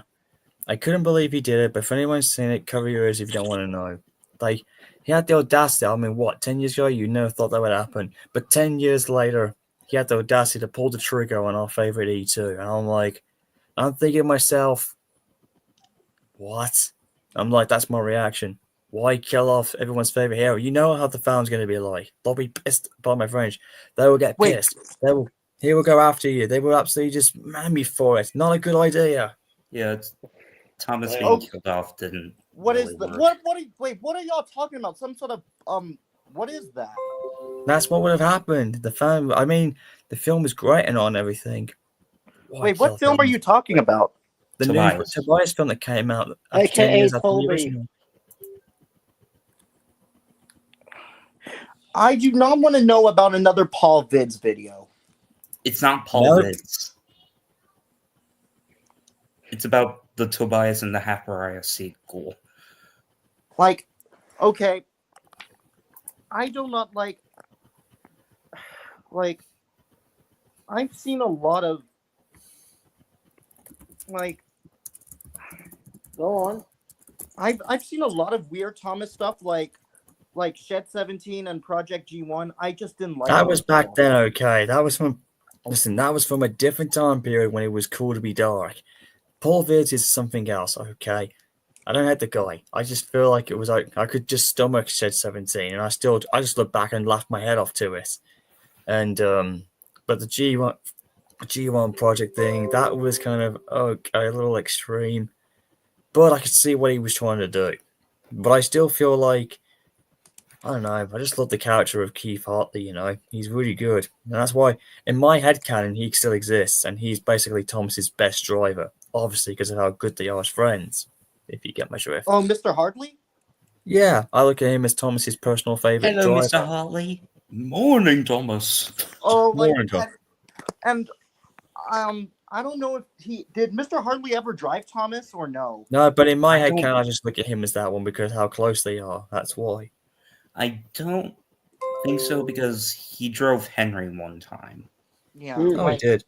Yeah, strange lifestyle when he was a human and everything else. And then it's like, morning, Thomas. Hey, Mr. Hartley. Took me a while to know what I was looking at. I had to run around by the back of the shed. Hey, you okay, Keith?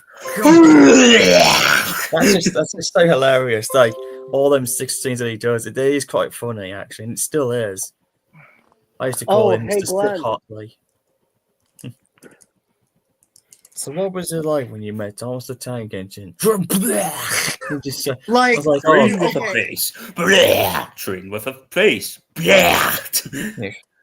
yeah. But Hey, Glenn. There were some dark forces at work here. No, they're laughing at you. No, they're Trump not is laughing with you. president in 2016, so I Oh, suggest boy. you don't go to America.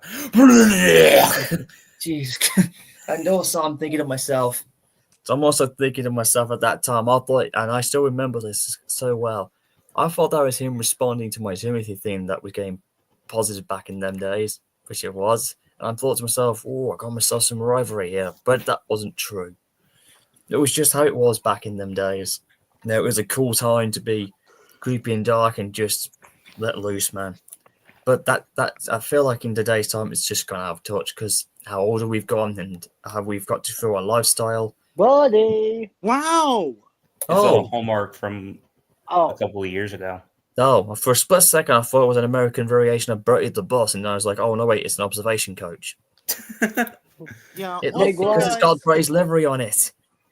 It's the I line of really lines. see a Bertie, it was like, oh my goodness, Bertie I thought became that was an Bertie. observation Wow. coach. okay. I've seen a Beep, beep. lot of. Hello. Oh, hello Thomas, care for a race today? It's Oh, there's but all Bertie could say was, That's another frosty "That's hole in the another road. hole in the road." hey, Glenn. I would love to Ouch. see a live action Thomas movie. It'd be brilliant. I think we're gonna. I've heard rumors that Warner Brothers might be going for it. I did see a tease poster of it a couple of months back. But it's And- not the Adventures of Thomas, right? I think it's about. I feel like it still ties into Audrey's work, like how he first I- meets Thomas, and maybe I it could don't be think it's going to inspirational be of the books. anything similar to. But With that's what I've seen. I saw I think- like a CG tease of it, like with Thomas's face, and the scene looks realistic enough. But I That's do all I've not seen. want any reboot stuff. It's not a reboot. It seems like it's a restyle of the TV, the Railway if Mattel series. ever does that, I know, but shit, I I'll do not want to see scream. anything All Engines Go Don't give us related. I don't want to see any All Engines Go related stuff. It won't be. No, if they do the theme song, maybe as an instrumental orchestra, I get it. But we don't want to see, yeah, like you just said. I don't mind the music, but still, Yeah, you never like- know what could happen.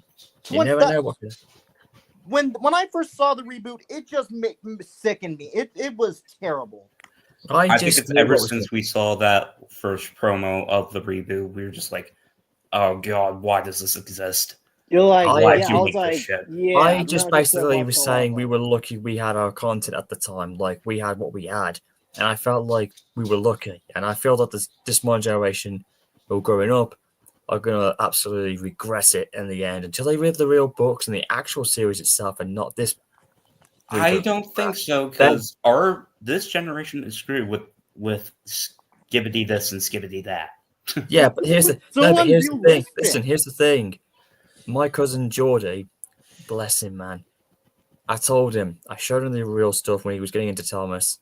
He saw the original series, and I read the books to him. That's how he sees Thomas. He doesn't even watch the modern day version. Although the only thing I will say about it is that, despite how bad the reboot of Thomas is, look, I know we're talking about some Christmas, man, but just bear with me. The only thing I will say, the UK voice dubbing to me just didn't hit well, but the American dub is Spot good. on. It works because obviously, it's passable for me and actually it's very tolerable, to be honest. Yeah, And of course, I also think what's her name, the streamlined engine. What's her name? Kana. Connor. I think Yeah, to me she's she's the most. like a bullet train. Yeah, to me she's the most impressive. I feel She like doesn't she's the look best thing about the whole Anything reboot. like Japanese. Basically, her actress in the American one is really good, and I thought it was funny.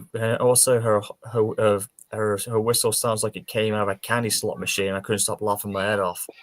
It just feels good. Like there's that one scene where she's like squiggling her way around, and Thomas is calling to her, and then also he says, "Bye, Thomas," and just shoots far off. And I don't know why, but that just looks so funny.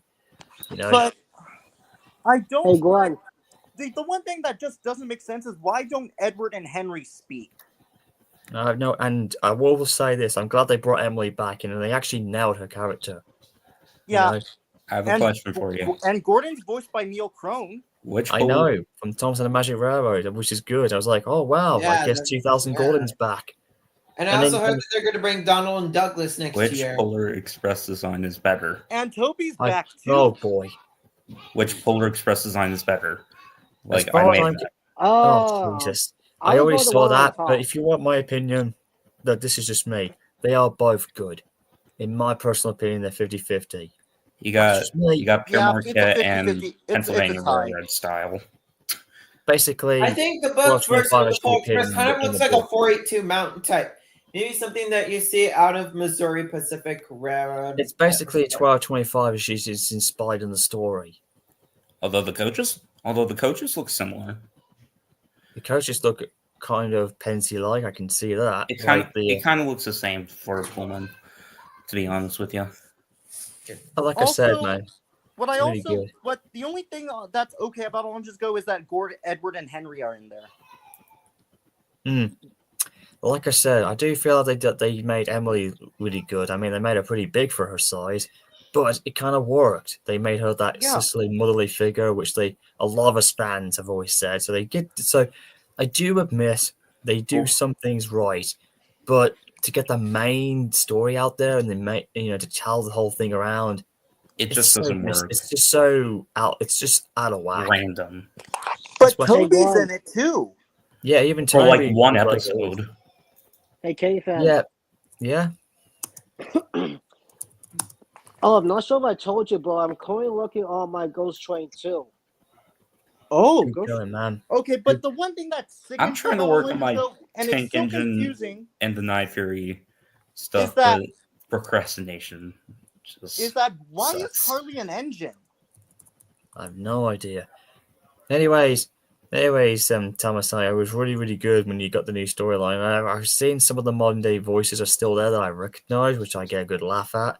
I'll You know, show and you. then- I'll show you a snippet of like my fanfic. That's And I do like, Doing and I do progress. like the new characters that were introduced, by the way. And I'm thinking to myself, I'm thinking this is just so well put together. And I'm I just mean, it's thinking, literally just the events of the movie but with a Thomas twist. yeah, from but it's How to good Train though. I Your love Dragon. it.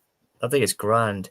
Like I said, if you ever need voice dubbing, you can always put me in there, man, because I would For do. an audio story, yeah, because I don't have trains. I mean, you know what I mean, like the whole thing regarding Here's Sonic and the- Thomas's adventure and everything. I'd be more than happy for it. Here's the snippet. I see. Thomas and Edward. Oh, I get it. Percy and Edward. Where'd you get Thomas from? Who saw the Brave Locomotive? I did. I'm not sure. I don't think I saw it yet. It is so I saw good. it. Brave locomotive. Here we go. This. Look, that's it. Oh, that one. Yes. That looks better than All Engines Go. Yes.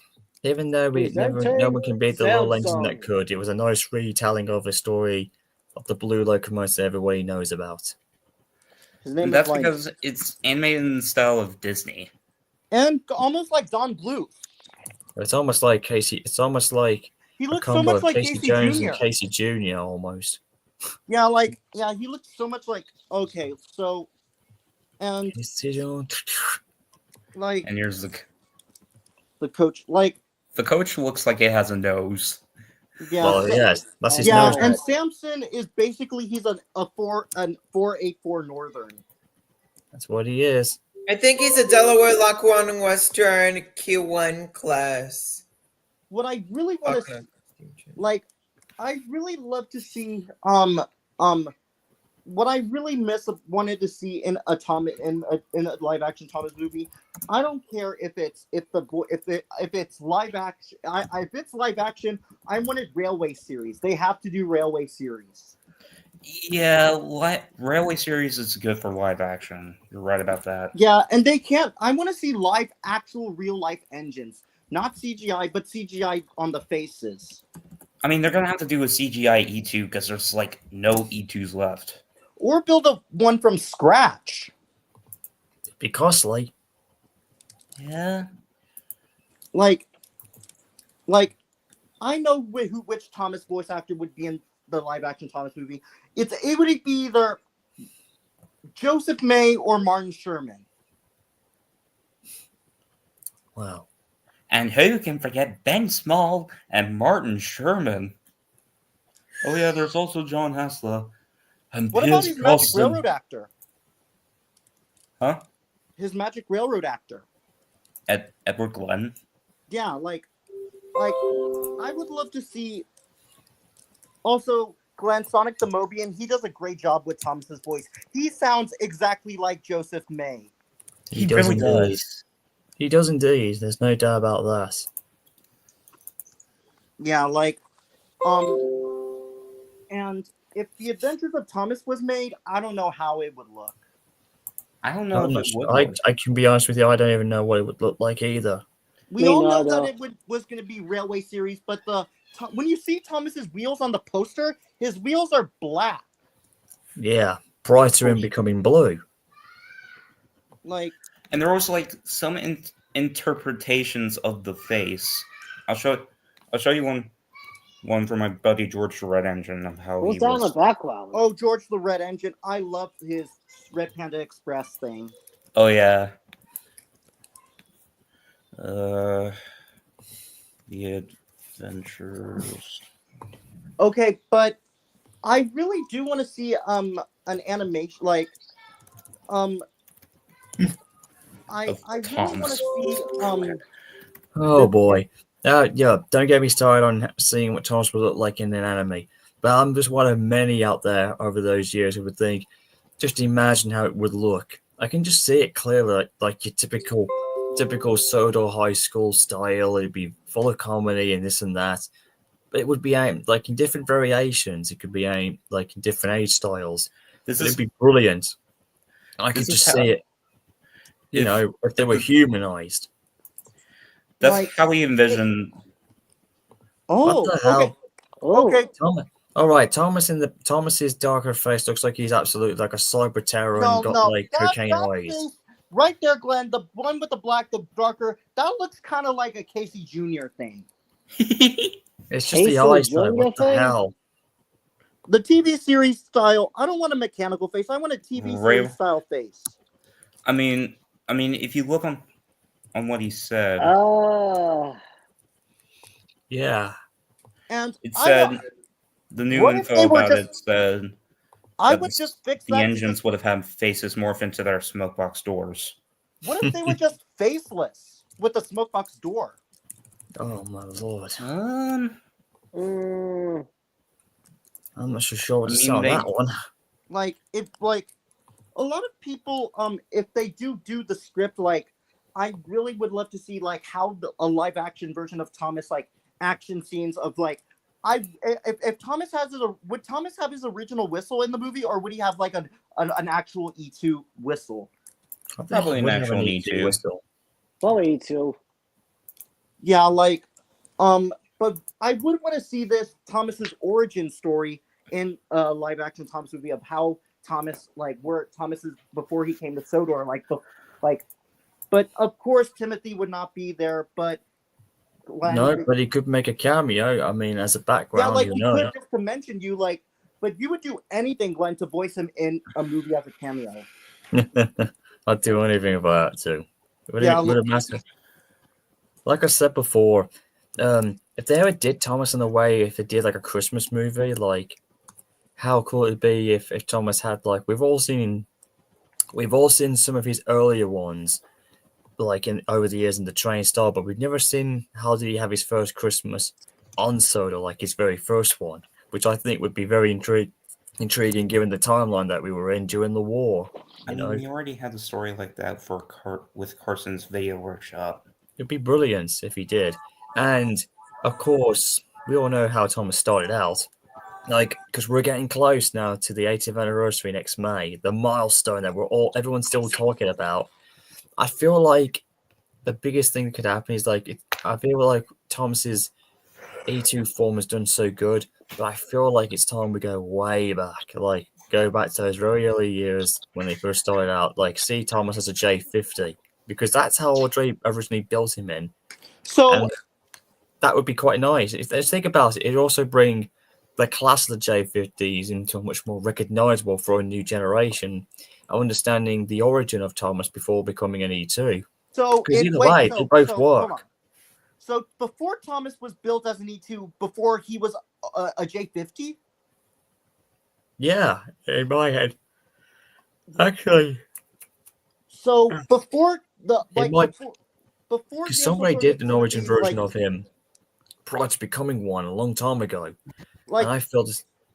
like right before but before his old days Hey, on I the gotta London go. Light and Southwest Railway, I'm he gonna was a do some laundry J50. real quick.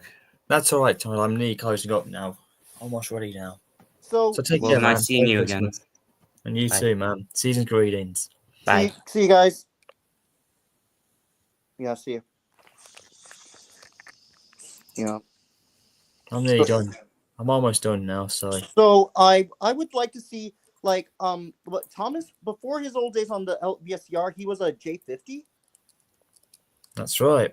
Wow, I thought I would I thought he was just an E2. I like that. Like there could be a lot of ideas for Thomas's story. It would still work because basically, if you want to do his origin, I've seen one guy who did it once where, like, they kind of connected, like, how he was. This guy was really good, and it said, like, after this, Thomas had problems. Afterwards, he could function properly and everything else. After being dragged at high speed by a big engine, aka Gordon, there's your reference, and then Thomas had issue problems going in and out. He couldn't function properly. His brake blocks were having issues. He's, he had all the things that would like downfalling his J50 form, and then the Fat Controller gives him an idea of putting him into a E2 form with the blue livery. Whereas back then he had the darker blue and NW on his side tanks. So you can see the reference there of like how he became the famous E2 that we know about. So it's a good way of retelling his origin. I think it's really good. You can find it on the channel actually somewhere. If you want to type it in, to the J50 thing or whatever, you can find it. As a matter of fact, I think I can send it to you in the link chat box right now if you guys want to find it. Hang on, it's right here. I do recall seeing it as a really, really good story. Yeah, like Thomas was a J50. I would love to see that in the TV series. It should. Everyone's been using the J50 Thomas lately. I mean, I even did a series mini test, and to be quite honest, in the last couple of months now, Thomas in the J50 form has been gaining more recognition in the last couple of years, and I feel like it's time that next year, on the 80th anniversary, he gets a breakthrough. The J50 Thomas, to me, is how the origin of Tim should be and how it really could have been. And I feel like a whole new creative well door could be opening, and this is like the way of rebooting his franchise. And for some reason, Thomas's J50, and besides, it would be the ultimate tribute that I feel like, this is just me, it's something that I think Audrey himself would have wanted. Yeah, Audrey would want his actual the engines in the Railway series in live action. Like I would love to see that in a TV series, and we should. That's the ultimate reboot. Thomas and Friends, but in Railway series style. In my new headcanon, he was until you got to that prototype. Here we go. Look, I've got it here, and if you guys try and find it, it's in the private chat to check it out. There you go, and check it out. If you want the time after we've done the stream, check it out and have a like. It's a really good story. This was 3 years ago at the time, and I think it's one of the best storytellings the J50 ever told. That's just me.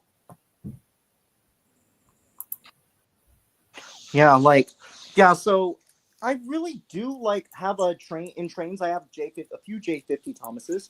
The one you Glenn, a few years ago when I was first starting out, you gave me the best J50 Thomas of what Audrey wanted him to look like.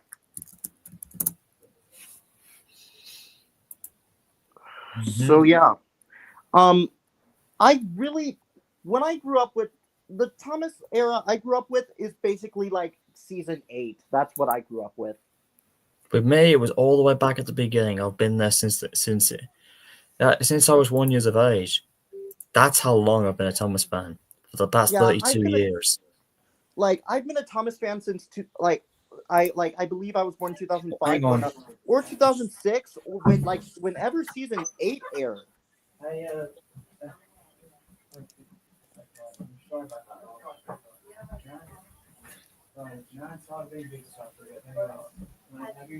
Yes, I am. Looking out where I have a good laugh. You're more than welcome to come back next year. Okay.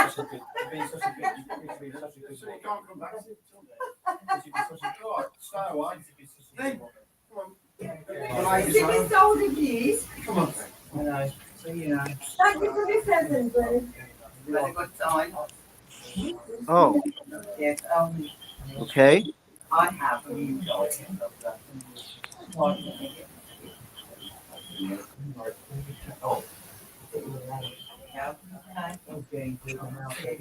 So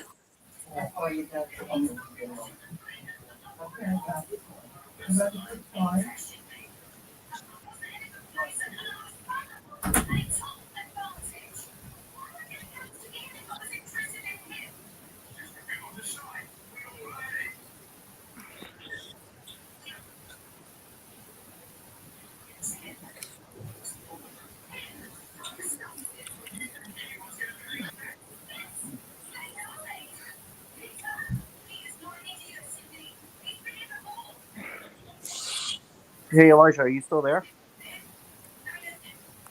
Yo, I'm still there. Yeah, so Elijah, I really hope if Dale with Thomas like they made a Percy model, they should have made a James model too. Okay, Polar Express. I would have loved to see a Polar Thomas and Polar Express crossover. An actual Yeah. Mexican. Yeah, I don't want to. Yes. So if 1225 was Mexican. for Pure Market 1225, they used to do Steam Railroading Institute did put the letters Polar Express on the tender at one point. Didn't they? Yes.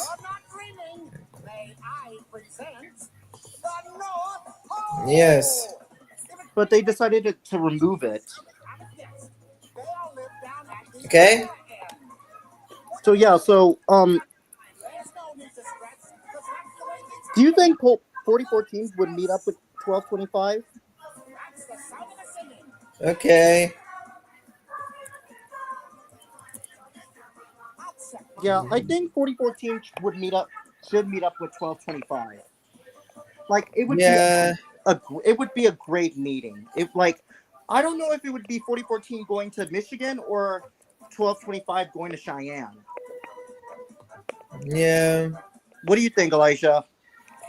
Yeah.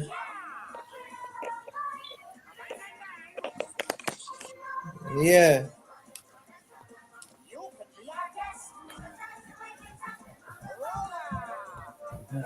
Don't worry, lads, I'm still here. Just making sure mum and dad are fine. Make sure they're going to heck of it. Oh, there's your 2101 thing. That's really good. Oh.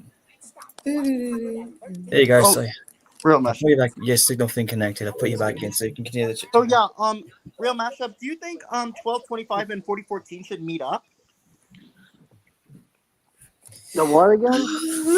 Pure Market 1225 and Union Pacific 4014 meeting up. But Rick and Could. I would see 1225 meeting up with 4014. Do you think 4014 would go to Michigan or 1225 going to Cheyenne? I'll imagine 1225 going to Cheyenne.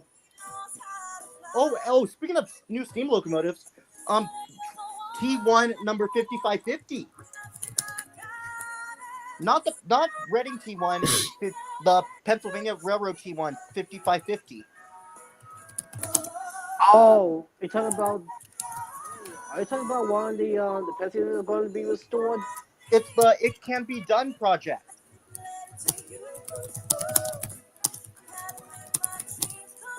Oh.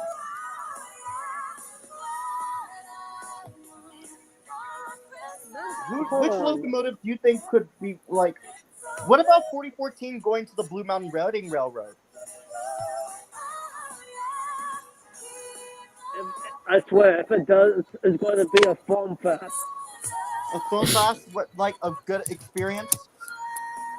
Like, when I say foam fest, it means like it's going to be absolutely crowded with rail fans.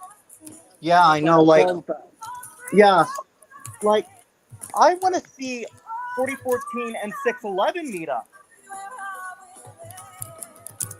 Yeah, I would want to see the meetup. Do you know what's crazy? Imagine if, like, Norfolk and Western 611 powered a triple header excursion with Reading 2100 and 2102 at the Reading and Northern Road. Would it be nice? Oh, but I would love to see 4014, 4449, and 611 triple head. Yeah. What if, like, Pennsylvania Road 1361 steam train visits the Western Maryland Scenic Road? Because to me, I mean, I think its size would be suitable for a turntable because it's a medium-sized mainline steam locomotive. Would you agree, Diego? Yeah, I would agree, but I would love 1361 to go to Strasbourg. Yeah, I would want to see it go to Strasbourg, 1361. Reading Northern Railroad, and also Steamtown. Colebrookdale Railroad is a good option for 1361 to visit there. New Hope and Ivyland Road, Black River and Western Road, Whippany Railway Museum. Like, I just got a lot of railroads at the top of my head. Like, give them good ideas. You know what I'm trying to say? I would love to see Southern Pacific I would love to see a big boy another one of the 8 surviving big boys come back. Yeah, but it takes a lot of time and practice. Yeah. And effort, more appropriate funding for them to run again. Yeah, like which T1 do you think could be running besides 2100 and 2102? 2101 or 2124? I think 2101 ever since they're doing the cosmetic restoration, but it wouldn't be as likely because in the end, if you look in the inside, it's look how bad its condition is after that roundhouse fire in Russell, Kentucky. I mean, with 2124, it could be suitable to run again. The thing is, they'll need some new parts casted. Yeah. Place new ones, add a new firebox size, and the new tubes and fluids inside the boiler. Oh, what if all the Reading T1s, if they were all restored, do you think they would all just go to the Blue Mountain Reading Railroad? Yeah. Like, I would love for, Blue Mountain. I wonder what's going on with Blue Mountain Reading 425. I haven't heard. They're still under its overhaul. Yeah, like, what if Reading 1187 was purchased not by Age of Steam Roundhouse, but Blue Mountain Reading? Yeah. However, that's too small for a heavier train unless you put a diesel engine in front, leading the locomotive. Like, it would be a better home for 1187, which is kind of unlikely. But with 1187, where it could operate is with Central Road, New Jersey 113, Diego. Would it be a good idea? Yeah. Oh, hey, Glenn, there you are. I mean, Yeah, don't worry, I'm just making sure everything said before my nan and that get home. So I've just, family comes first. At least you guys are keeping the stream cooking for the next few minutes or whatever, because got to end the stream at some point. But at least you guys are doing a good job. Yeah. Don't worry, I'll be back soon in a second. No problem. Okay, so yeah, if Strasbourg, did you hear that Strasbourg? What if Strasbourg restored 31, but to use her with their Dale with Thomas events? Do you think they would have turned her into Edward or James? I imagine James. Yeah. Oh, what if they decided to do the same? What if they just did it with 1187? Which character would Strasbourg turn 1187 into? Good question. Do you think maybe taking out the tender and adding a saddle tank and turning it into a Percy? Mexico.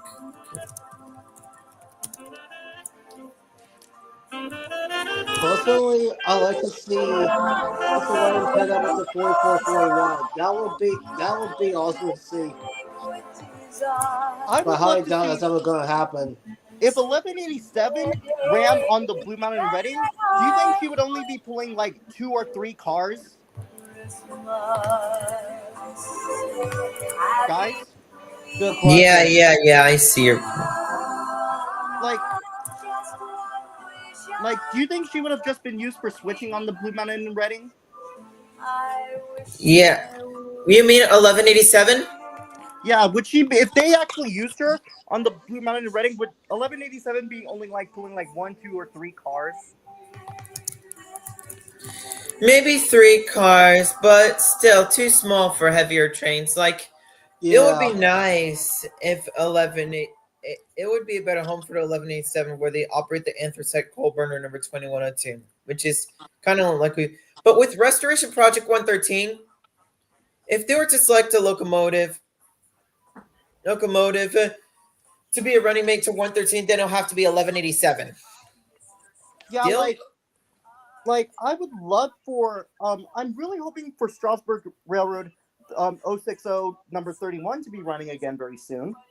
Yeah, and I heard that they were gonna do Long Island Road 39, which the project has been dead lately. Well, one of the reasons why is because of government and the economy. Yeah. What about Cotton Belt 819? Cotton Belt 819. As for the L1 North, Wait, they're type steam isn't that a locomotive. 484? Yeah. Yes, it is a 484.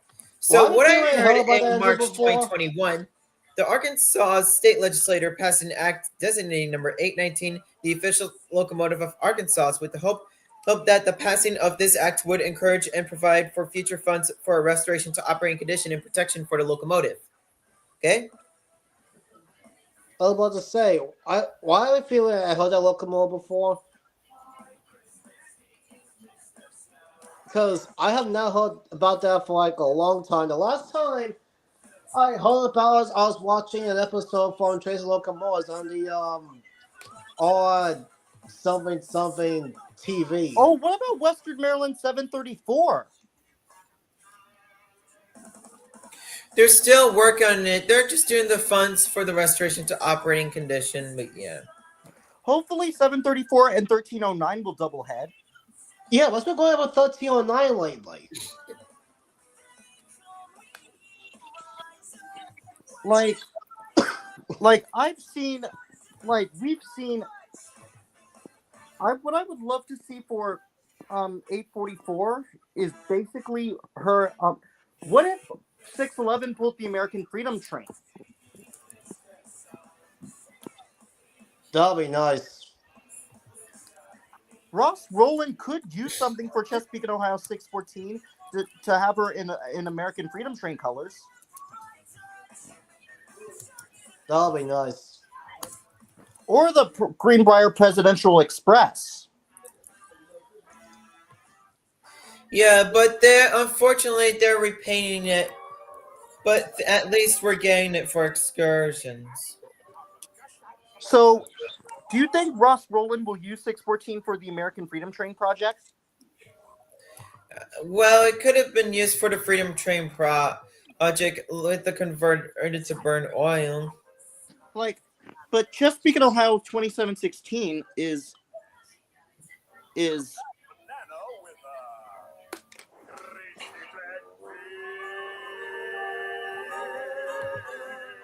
like, I really hope Nickel Plate 587 gets restored too. Yeah, I just hope. Oh, and One can wish. And RJ Corman 2008. Personally, I wish they could run again because I heard that it was acquired by the Kentucky Steam Railroad Heritage Corporation. The only locomotive I'd like to see come back to life is the 1218. That's it. Yeah, 1218 and 2156. 1218, 2156, 1522. Just 1218 for me. Who else?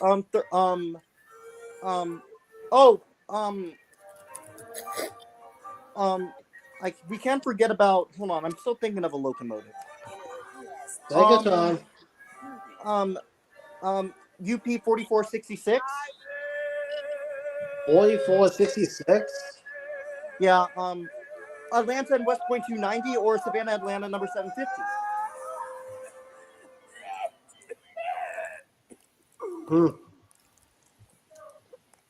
Elijah, which steam locomotive would be running again? Savannah Atlanta 750 or Atlanta and West Point 290? So it wouldn't be as likely for Atlanta and West Point 290 to run again, but if Savannah and Atlanta 750 were to be restored, then one of the best place to run it is like at the Blue Ridge Scenic Railway. Hopefully, what if Chesapeake, Ohio, 2716, once after she's rebuilt, she'll be sent to the Tennessee Valley Railroad to be converted, to be rebuilt back into her Southern livery. And run with 4501 and 630. That'll be nice. Yeah, but when 2716 was in her Southern Railway, Southern's new superstar started to have problems, right, Elijah? What were Southern 2716's problems?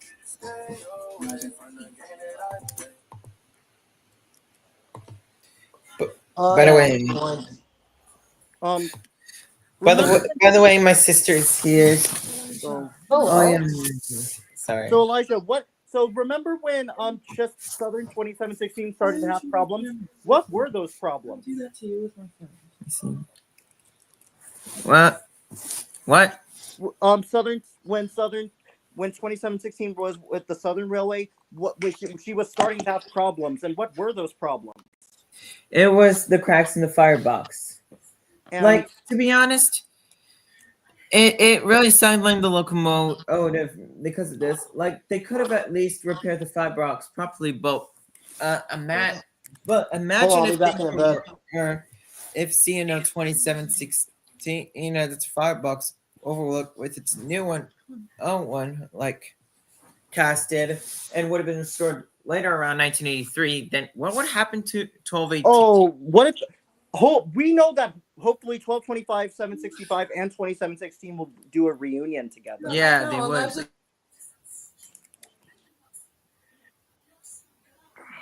And hopefully Nickel Plate Road 587 will be restored after 2716. What do you think, Rail Mashup? Yeah. I have a lot of plans for the locomotive, for a lot of these different locomotives. You won't believe it. Oh, hey there, T-Crash. Nice to see you. Yeah, T-Crash is here. Yeah. Always good seeing him popping in the chat. Like I said, you won't believe it out there now. It's so thick with fog, you can't even see a few inches ahead of you. Wow. It's very misty out there. And it's gotten really cold. Temperature's really shot down. Wow. Yeah, didn't expect it to be a foggy Christmas day, Christmas 2024, but the weather did turn out pretty Yeah, nice. for me, Oh, T-Crash is here. It was kind of cloudy for me as well. Oh, hey, T-Crash, what's up? Hey, T-Crash, Regards has another echo voice in the back, so oh dear. Yeah. Hey, T-Crash, welcome to the Christmas stream party. We're almost there, but sorry if I've been gone for a while, lads. Just making sure everything's going okay with downstairs and everything. So T-Crash, yeah. You guys can join. I'll be right back in a second. So T-Crash, you said what are your plans on if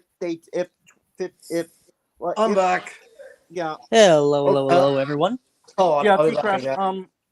Yeah, I saw your ideas of I'm hoping for a bit. 2716 will be restored. After that, Nickel Plate 587 will be running again.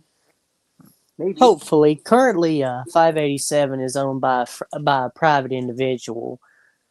It's not owned by Kentucky Steam. Kentucky Steam is just storing it for this person while they work to find a nonprofit to actually take the locomotive. Yeah, so I heard that the private owner was working with the Kentucky Steam Heritage Corporation. Mm-hmm, they are. So maybe they just need to, who works for Kentucky Steam Heritage Corporation, will decide after 2716's rebuild is complete, then they will I'm back again. It's possible, but 587 is a completely is a whole new other story compared to 2716 from what I've heard from people who's working on it. Yeah. 20. I'm really hoping. What would be if 587 isn't restored by Kentucky?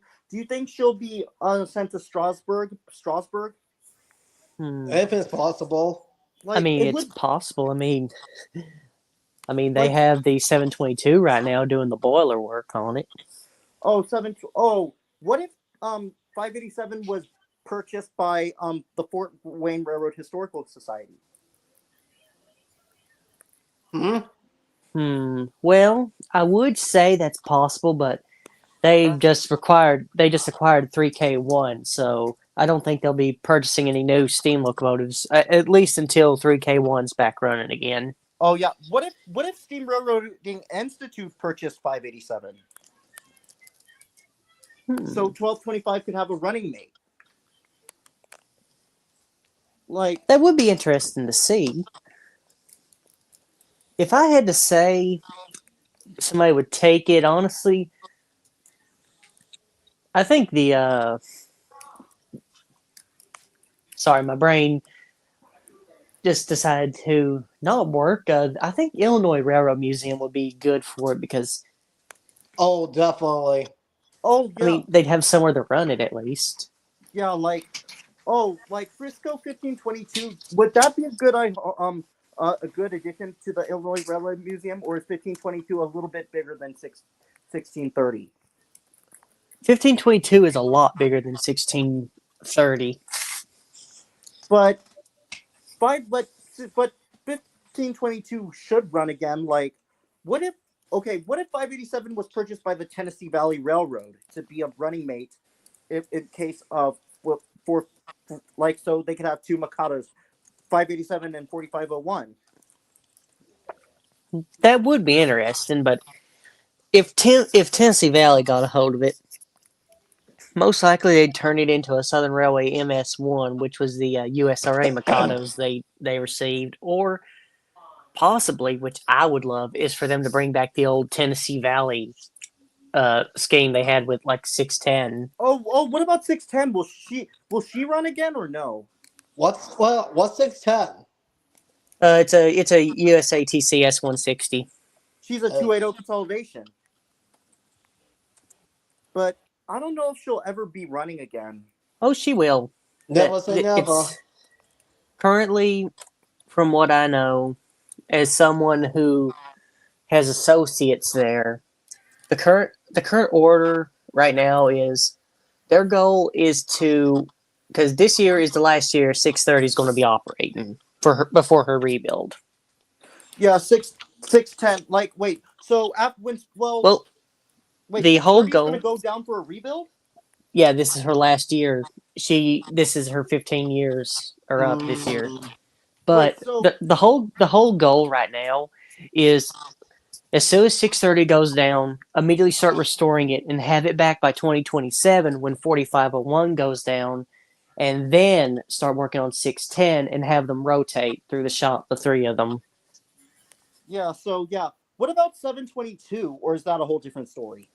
722 works on the Great Smoky Mountain Railroad, and I don't think Al Harper and the people at TVRM are in any talks to have the two locomotives ever meet. Yeah, what if Southern do you think Southern Pacific 4449 going to the Tennessee Valley Railroad Museum, or is she way too large?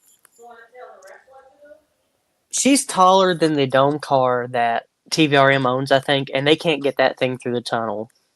Yeah, That's the whole reason they abandoned the Missionary Ridge line, was because that tunnel is a massive bottleneck. Flat Top Tunnel from Polar Express? Yeah. That, as small of an engine as 4501 is, it's basically Flat Top Tunnel. There's inches between that engine and the wall. Yeah, I don't know. What about did the Southern if Chesapeake and Ohio 2716 if what if 2716 wasn't purchased by do you think Tennessee Valley Railroad might help Kentucky Steam Heritage Corporation to restore 2716 but they could help her but they could turn her back into her Southern livery? Oh, they've already have helped. I think if I remember it right, they're the ones that redid 2716's wheels a couple year ago. Yeah, like if she goes to if 2716 ever goes to the Tennessee Valley Railroad Museum, would she be repainted and rebuilt back into her Southern Railway livery? Well, that would be up to Kentucky Steam. Now, a lot of us are really hoping that they'll bring back the Southern look because if anyone here's a C&O foamer, I am sorry, but it looks so much better as a Southern engine with a centered headlight. It looks so much better. I will die on this hill. But currently, Kentucky Steam, their whole shtick, they're going to be taking it back to a C&O locomotive and doing some interesting things with it. Yeah, like what if 614 had a Southern livery? That actually will be nice, in my opinion. Honestly, it would be nice to see a Southern Northern because I really wish Southern Railway would have invested in superpower.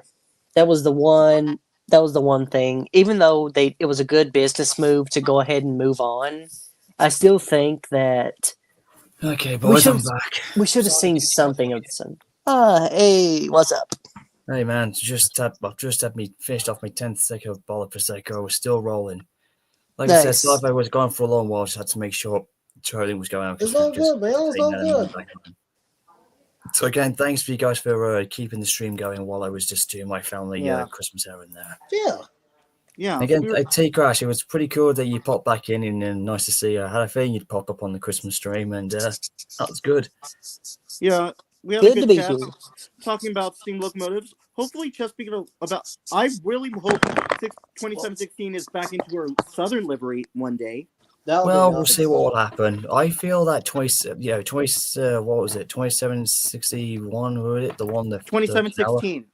Oh yeah, that one. Because I keep getting mixed up with somebody out with another engine who has a similar one to that loco. Well, I'll be surprised to see how that loco comes out because I was quite surprised about that engine returning. I do feel like that this locomotive deserves it. I feel like that this engine deserves a third chance to come back, and honestly, it should. I mean, C&O livery for a while to come back, and then, and if Southern ever wanted to, she could go back to as she was when she looked like in that Southern livery when she was in that, which I feel like to me was the better version. I mean, that's how I first thought she looked like because I didn't know she was a C&O loco until I did a little bit of research and thanks to K&L trains back in the day. Hey, man. I have some of Then I realized she was a C&O Kanawha, aka a Berkshire type. Kanawha. And then because I thought her Southern look, I thought that's what she was built as, as looked. But so I thought she was a Southern loco at the time, and obviously it was a good idea with what they did back in them days, back in the 80s or wherever it was. And she appeared in that new look, as a marriage of mixed freight and passengers, and looked like a superpowered had the Southern Aquatic Kanawha, which I feel like was very cool. And if I'm going to be completely honest, I think we can all say this: if the Southern back in their heyday, in that steam time, imagine if they did build those type of Kanawhas for their fleet back in the steam era. Imagine what they would have had.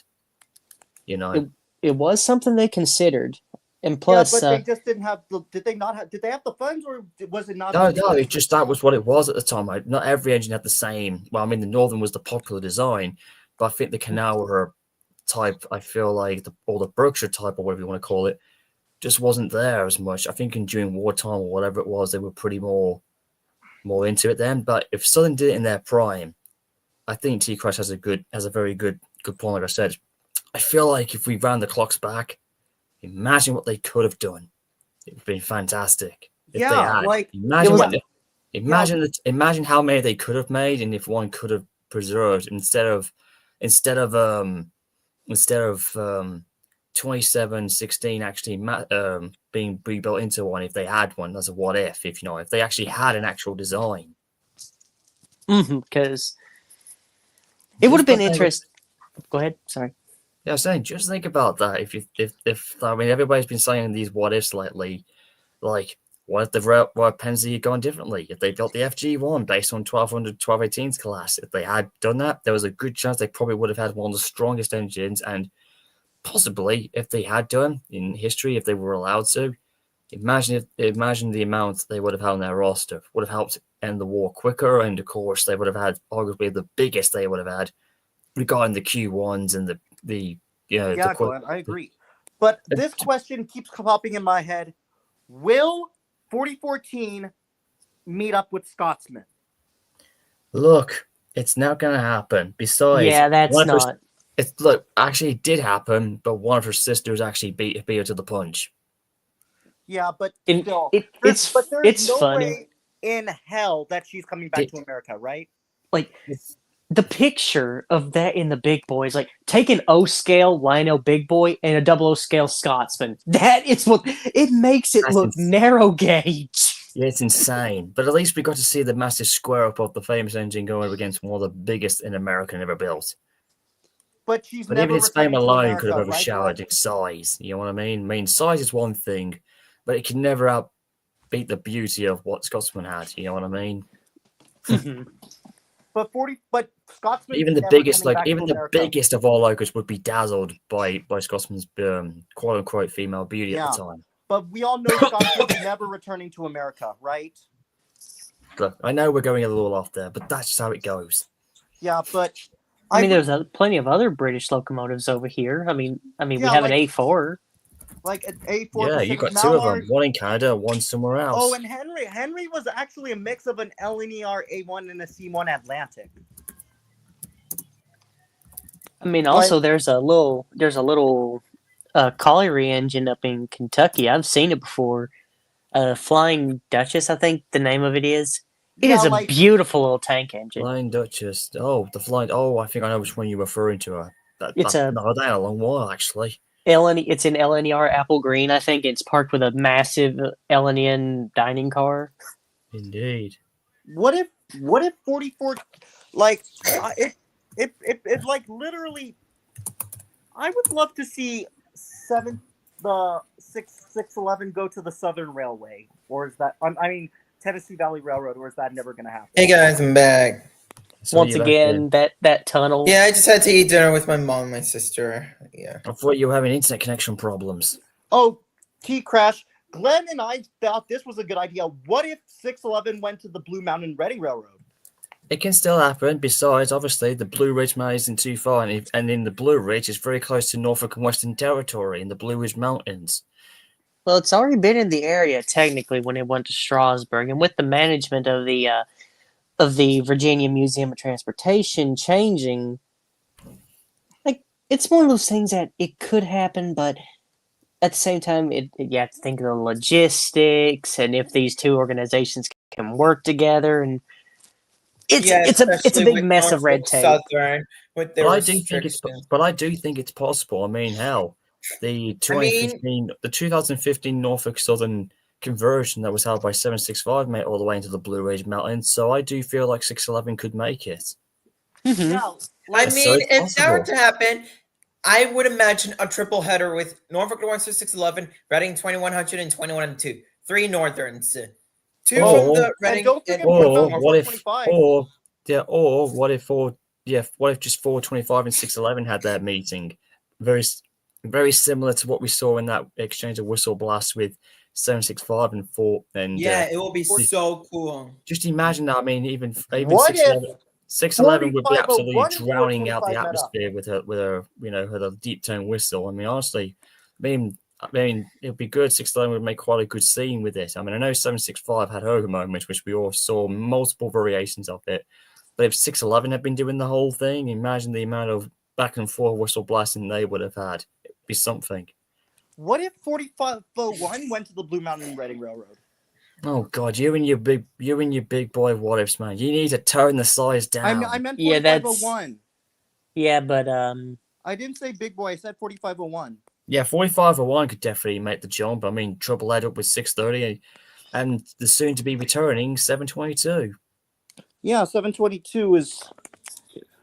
she's also going to make a comeback since not been steaming Yeah, since like- 1985. I Which don't know is- why I keep mentioning 4014, but she's way too big. Mhm. But you want to know a Voice, yeah. cursed? You want to know a cursed detail about 722? What? Mhm. You want to know the whole reason that thing is getting restored now? Why? Because of Mr. Beast of all things. Because when he bought Oh. those two, when he remember that video where he wrecked two GP9s that were painted up like a GTA 5. Wait, what? So basically, the Great Smoky Mountain Railroad had two locomotives on the scrap lines they were getting ready to scrap. Mr. Beast comes along saying that he wants to wreck a train, so they sell him the two locomotives that they were going to scrap, and they Oh, put and that's the whole reason that now her boiler's in Strasbourg getting repaired. well, like I said, at least the engine didn't, or at least the guy didn't attempt train wreck murder on her, though. At least she's still alive, sort Yeah. of. I Mhm. really want. Who in their right 45 mind? Who in their right mind would ever want to wreck a steam train? Oh, That's it just wasn't. insanity. They and didn't want to don't wreck a bring steam up train. It was two any diesels. British wrecks from like years ago. Okay, Like- someone's playing some weird music in the background. Let's not go there. Sorry. Let's not go there. We've got. Oh wow, it's 11:15 p.m. on my side. Just a few more minutes to go until Boxing Day. But it's been a grand Christmas, and Yeah, while you yeah, guys have been keeping up the stream while I was down and everything, Yeah. I do praise you guys. That does mean a lot. yeah. So Happy to I'm be real- here. if this happens, 4501. Boys, Going- I actually have to go, but Glenn, it was honored to see you again. Yeah, I'll it was see you good the to next see you. draft. And Real you got to mashup. see. It was nice for you to pop in on the Christmas Stream Railway mashup, so at least you made it. All right, guys, you have a Merry Christmas and have a Merry good night. Christmas. Two Nice watches to see you. Christopher We'll see you on Kovacs. New Year's Eve, maybe. I might be on New Year's Eve. You never know, or maybe the day All before. right. Hopefully, I'll see you then. Anyways, Yeah. y'all have a And- Merry Christmas. Merry And Christmas, you Real too. Mashup. Also, Glenn, have Take you care, seen Real Christopher Mashup. Kovacs? Christopher Kovacs, have you seen him? Yes, I know who he is. He's the voice of Greg basically in Sound One, but he's also now doing the whole thing with Greg Skolk, who sadly passed away last year. Now he's doing the DVD advertisements, and who would have thought that a former Sound One voice actor and one who I still have tremendous respect for now doing the voice dub? It's insanity. Like, we rail fans are now taking over and I'm just like, I know that guy's voice somewhere. That couldn't be. I had to do a double take, and it was him. Yeah, It'd be like, funny if they got a video of him narrating a video of Canadian National, whatever the Mikado number was. 3254, like 3250 hopefully she'll that would be running again. That would It be would funny. Yeah, now if they could do it, could you just imagine all the voices from San Juan, including the infamous actor who does Dan himself, the original director, June D.L. Clark, whatever his name was, and you got Greg, and then you got Nathan's voice dubber, imagine him doing the voice dubbing, which would be so funny. And then you got the other guys, all the other guys who have been voicing in San Juan, doing like these weird narrating voice roles for real life trains that we idolize. And it'd be like, in a bizarre twist, it'd be like San Juan come to life. Yeah, Almost. like I remember watching the original ones, the original 4 episodes when I was younger. Me too. We've Back all in been there, man. 2005 or 2008 or 7 or something. The first one for me was, I think, was the Christmas one that they did, which is how I discovered San Juan. My The favorite one was Oh, basically oh Lord! I forgot to watch that last night. It was part of my Christmas Eve tradition. With the one where, the one Is where, it the one where Dan tries to get the presents and he go? And, yes, that's the one. That was Chuck my very goes- first episode I pushes ever him down watched the of them hill. at the time. That's how I discovered them, because of the Christmas episode where he goes out and then they got that song from Alabama, one of my favorite bands. It says like, "I'm in a hurry to get things done." He goes shooting over across and he lands face first, and then he goes down the mountain again. And then you hear that goofy Harvey flies over across, and then he has that bang on his head. Then he wakes up and says like, "Wait, these trains can size on eBay, don't talk or whatever." And then all of a sudden the thing blows up, and then he says like, "Who gets to Korea?" And then what's his name? And then Anthony says like, "Wait a second, who's Chuck?" Yeah, I know. that, like I don't know where Chuck. Okay, so Welcome to Tunnel Mart. Oh, Oh, Chronomar, I remember that. I'm a He had slow a southern shave or a accent. caterpillar. Here's your Christmas gift for trains with faces. Engines with faces? And- That's kind of scary. Okay, this Like is a what You just fourth asked the wall. the one Shay that to cracks me speed up up. is when Anthony and Ben say, "We're gonna go play Wii." I know. I thought to myself, at the time, I did not Okay, so understand what show the are you hell I was- talking about, guys? Because I It's just want to San know. what Juan. you're talking about. The Trains American series franchise. And I remember listening to all this back in the day, and nowadays I can understand it now. But back then, just thinking, I was a bit younger back then when I was watching it. I was thinking, I thought to myself, what the heck are these American trains? They're breaking the fourth wall. I couldn't get it. Like, it was so weird, like the first time around, but now I get it. It's like breaking the fourth wall, having some comedy. It's Trains games, obviously. But I never understood. I never understood it. Like, they got no faces, they're talking, but you can't see their faces or whatever. I'm thinking, how are they communicating? And then I realized, oh, it's just basically Thomas, but with no faces, but with the real engines actually doing the talking. And I thought that was pretty clever. I mean, a lot of people kept questioning me, why are they talking with no faces? Thomas is there. What's going on? And some people eventually did cash into it, especially when I was doing my 311 film. And I can tell you this. I know we're supposed to be talking about Christmas, but we go off a lot of subjects and have a lot of good fun with this Christmas talking. I will admit, like I said, when I did that first bit of the movie, a lot of guys were really giving me a lot of tongue thrashing. You know, thinking like, oh, this is terrible. They're too big. The engines won't support the weight. The truck's going to buckle. But then they realized what I did in that first take that I did as a test. And then the guys stopped. They were like, okay, so this guy must be using what routes they can be used upon and they can fit through. And then all that backlash, for some mysterious reason, just faded away like gold dust. Yeah. It was so weird. yeah, like I will. Well, and I didn't this. have to say anything, and I never said anything. All they had to do was just watch it, and then there was like, oh, I see that I can see where he's using routes that they can be, and they just didn't bother coming back. Yeah, I mentioned in the part 1 of the the Clinchfield curse, you put like in the flashback of 311, you put Dan, Anthony, and Ben and Annie. A very young Anthony and Dan, yeah, because obviously we didn't know what engines to use, so we thought let's just get the San Juan engines as a little bit of a cameo. Yeah, like to try and match the timeline at that point what in if time. Frank was there too? Oh God, I just had a funny idea. No.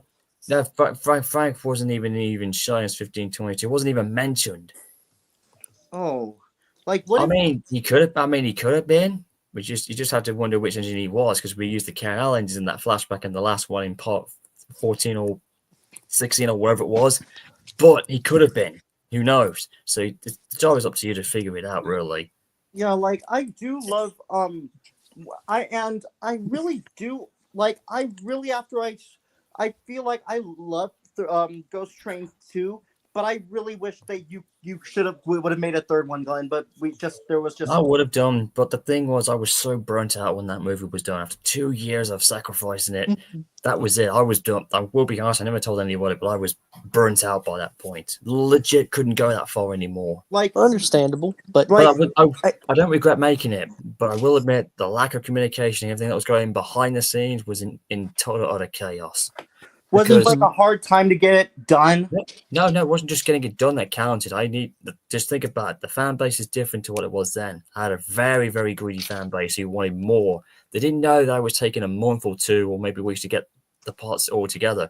The special effects were killing me out. The rendering was a nightmare, but it was all worth it. I wouldn't trade it for anything. I was proud of it because the results at the end were fantastic. Like more than I said, it would be the biggest and darkest, emotionless, and everything I said in that pre-trailer, I lived up to it, and everybody said it was worth watching. The hype and everything, it was brilliant, and I'm still getting good prices for it. It's very Glenn, there was just so much going on that I wasn't going to go back on my word.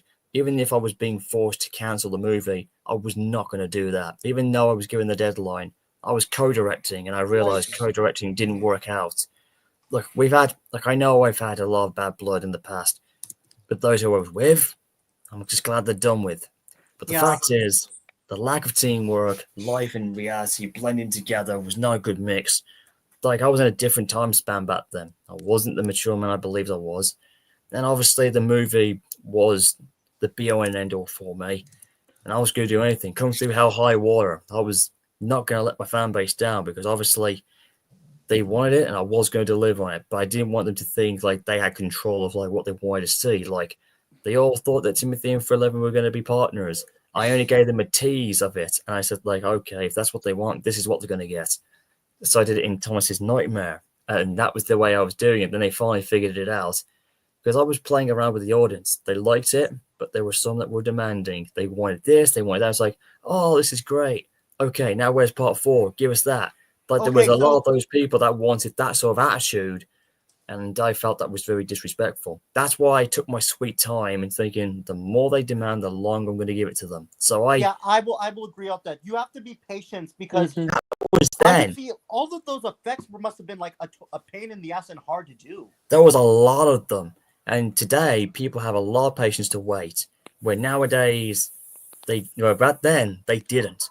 Like, you had to be there. But that was just how I was. I was struggling with life and on my online life simultaneously. So I was kind of, and eventually it got to the point right near the end. We hit the climax moment. And then the difficulty was, how am I going to wrap it up? Like, that was the bit in the script I was struggling with. Because I knew it was difficult, right? And then I was going to do all sorts of different endings, but what we got in the end was much better. And eventually I made it like it was this kind of good happy end that we needed. And of course, 311 was there at the end. Like when Scotsman sees her. Despite being free, I had to give her one last screen appearance, obviously to know that she's at peace, she's this and that. But I kind of wanted to make it a mystery with that music playing, thinking, is it really over? Is she may have crossed the bridge, but has the quote inner version of who we saw at peace with her other self. And I left it, and then eventually that's why I made them think. And then the film Long Black Train by Josh Turner plays in, and then you see her at the end. She's completely free of everything. Yeah, so and in my universe, I was teasing the crowd.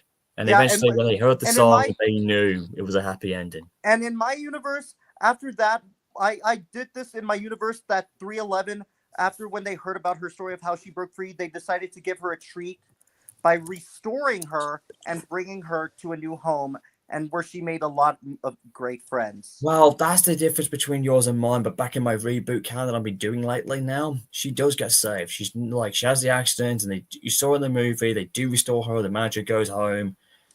All that bit played the same. I'm just doing a new can where she got recovered in secrecy, taken away. Then the president gets his comeuppance anyway, regardless. So that bit still stays. Yeah, and the rest is all. I've completely revamped 311's. Yeah, but what about Timothy? Timothy was almost redeemed, right? Timothy was at this point. Look, in the timelining, he was in a very like Darth Vader style. He wanted to redeem, but the fact was he could no longer break free. He was already long. He was basically almost beyond saving. But he was conflicted, though, right? By episode 3, we discovered he had a lover in his life. It would drive him mad. Thomas would have absolutely fell in depression after he found out. And then episode 4 would have been a very small build up to something else. If you kept making ghost trains? If I kept on going, yes, there would have been more than you would have thought. But it's not going to happen. Yeah, and then episode 5 would have been like a Darth Vader and Luke, blah blah, and all that stuff. New engines would have been visiting at the time. Can't say who. And then finally in episode 6, it all comes full circle. Timothy, the love of his life, Thomas, the brother that he had, the old control finally being dealt with at that point. He would have figured out who he was. And then 311 would have definitely made a return. And obviously she would have come back in a redeemed form, and she would have been the final nail in the coffin to take Timothy with her. Eventually, she would have took him out, and then eventually, freeing his brother and everything else. So basically 311 would have been the final piece of the puzzle of redemption. And let me guess, in episode 6, with Thomas, like when he sees Timothy just like defeated, would Thomas be crying and start remembering all basically of in episode 6, Thomas would have almost met his face. He would have nearly lost his life. But would Thomas be remembering all of him and Timothy's days on the old days of the LBSCR? Yeah, the brother figure he almost barely knew at that time. Just keep that in mind. He had some of his memory wiped out at that point. So at this point, it's like I say, at the end of it, as you saw, because somebody did a fan made back in the day, somebody, long ago, did this thing. There's this weird guy in DI So who did in the thing episode with, 6, would there be Uh, somebody hurting Thomas and Timothy would save him? I don't know. I couldn't tell. This is what would have happened, but I can't put in the details because the thing's all long gone now. Thing is, at the end, Timothy and 311 would have been together. This bizarre cross love romance would have started to unfold in episode 5, obviously. But then at the end of it, there's this one guy who did this thing, like, you know, the buffer to buffer thing, and the engines are like, you know, lip lock locking with each other with the romancing, kissing stuff. Someone did that with 311. Somebody did that with Timothy and 311 as a bit of a joke, and I thought it was quite funny. Yeah, I'm thinking to myself, that would have been the key thing that would have solved everything. Timothy would have what this and that, and then eventually those two would have just made up, because you see in the music videos, they've always been together side by side. A little dark hint that there's something more between them that we could have believed. That was the idea. Yeah. Which, on another note, like there was plans for more Dingo, seasons, but I get it. That the T-Crash coming. I'm just going to have to cut you out for a second. oh, sorry. Okay, T-Crash, your I turn. was just going to say, with the earlier cameo with the Sam 1 engines gave me a funny idea. Just imagine this. Okay. The engines are sitting around, one of them basically says something along the lines of, I wonder what ghost trains do when they're not on Earth. Everyone's starting to get scared. They just jump cuts. Here's the tank engine and 311 staring each other down. It zooms out. It's the two just holding up playing cards in their couplers. Wow. That would have been funny. That would be hilarious if they did that. But then again, we don't know if that would ever have happened. Engines playing cards. You got no hands, mate. I'm just speaking metaphorically. I know, just a funny idea. That would be good. Only in San Juan. Only in San Juan would you get away with something like that. Yeah. When they're constantly breaking the fourth wall. Yeah, when I keep watching the Kirk horror on the Kirk Run branch, I could see like that Timothy, like I found out that the old controller treated Timothy like basically treated him like shit almost. What he did. Like he it kind of reminds me of Richard Jensen, right, Elijah? Like Richard Jensen. Yeah, that's right, Mr. Jeff. Basically, he did do that, but we just didn't get to see many of it because obviously it would have been, you know, a bit OTT back then. You know, I had to, if you just keep this in mind, I would have had to tone down what was in the fanfic, because if you can use your imagination to know what would have been going down, and it wouldn't have been pretty. And think about it, it was way back in those early days and before we came around. Yeah. And but Timothy, like I said, I felt like there was a connection. Like Thomas had a branched line. I thought Kurt Roman's so good because obviously got to thank Walden the Wester for what he was doing. And I thought to myself, if Thomas had a branched line, what if Timothy had one beforehand? And I almost wanted to put him on the Farquhar branch, but there's been too many previous branches lines on Thomas's branch line before he even had it. So I didn't want to go down that same loop. So I went in an alternate direction. I thought, what if Kurt Roman was where Timothy had his own home before that, or whatever the case may be? You know? It makes sense. Oh, and speaking of which, T-Crash, I'm just rereading one of your comments here. You bring up a very good point. I didn't notice this, but you got me curious. Now, I know they got 9656, whatever she is, from Western Maryland, and then they've got like 1309, who's been dominating that scenery, who's won me over very quickly like in the last couple of years. But you know something, I feel like it would be pretty cool if 1522 did get restored and was sent to the Western Munich Scenic Railroad. It would fit her, and I think it would be quite good, being the biggest, well, the second biggest, and the heaviest maybe. But climbing up the mountainside and everything would be perfect because she is a 482. I'm actually getting I mean, she's never had her Fresno changed, but imagine if she was wearing the Western Maryland Scenic Railroad livery style. It would be quite an intriguing livery, and I think it probably would suit her. I think it would work out. And I think if WMSR was smart enough, I know it would be a big risk, but I think if the St. Louis thing, wherever she's at right now, if they wanted to, I feel like the Western Maryland Scenic Railroad could do wonders with 1522 and possibly, you know, give her the life that 1309 has had lately. And I think And I feel like we could be on something here. And I know it doesn't always work, but I feel like delivery with 1522 could actually work. Yeah. Which it was sketched out. If they would have done that, they would have made her full Western Maryland look like. I think the whole idea was they were going to make her look like a Potomac. If you've ever seen that type of locomotive with a big square number plate and the headlight mounted on top of the smoke box. I wasn't really a fan of the Northern Potomacs. I mean, don't get me wrong, they were good-looking Northerns, but Mhm. they just didn't fit my bill. Yeah, which also the Western Maryland now, they may be getting a Pacific that used to work on that very line. Well, But if they can get a Pacific, definitely that will be pretty good.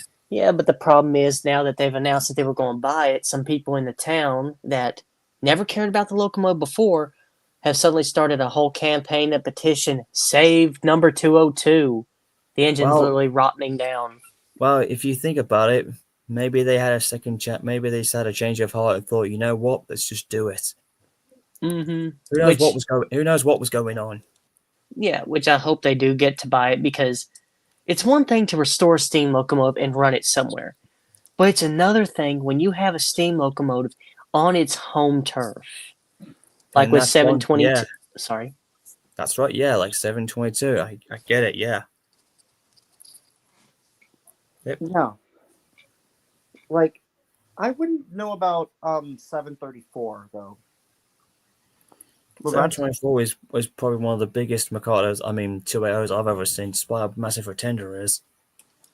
But Yeah. she's pretty good. But she's a strong, capable one. But I just feel like she's going to be living in the shadow of 1309. I mean, I've been seeing all the videos that she's done, but I just feel like 1309 just was meant to be on that road after being restored for so long. It just fits it perfectly. Almost like it just belongs there. Yeah. It's strange. I've gotten so used to all the scenes that it's in. I'm used to seeing the other engine in. It just feels like it's been there forever. And Yeah. And of course, if they ever did, I know it's going to be tricky, but they could require some other engines to visit them. It would be nice. Like, I know we keep thinking, would 611 make a nice visit there? Definitely. Or 611 where? at the Western Scenic Maryland Railroad. At Yeah, but the William thing Massar. is, it's too big and it wouldn't be able to fit in the turntables. That's the Doesn't thing. it doesn't have to. You could just make the run around. You know, Yeah, I go could back. just run around. But what locomotive that I would want to see at the Western Maryland Scenic Road that could fit on the turntables, maybe like Louisville, Nashville 152, because it's the Oh, medium she could size. make a nice. Oh, she could definitely make a nice comeback. Or Ooh, Reading 1187. Another suggestion that I would do is like Reading in Northern 425. As you didn't know, That- this is that- why I yeah. told this to Diego, Pennsylvania Railroad 1361. Yeah. If she ever Mhm. comes back, well, I think she will. Yeah. You saying 1361 is being restored. They're you're just saying trying to get 7T the funds. crash? You're saying 7T crash? I think you said like now. There's Oh. a Pennsylvania Railroad 1361. Oh, no, I'm That's good. what I imagined that being by the Western Maryland Scenic Road.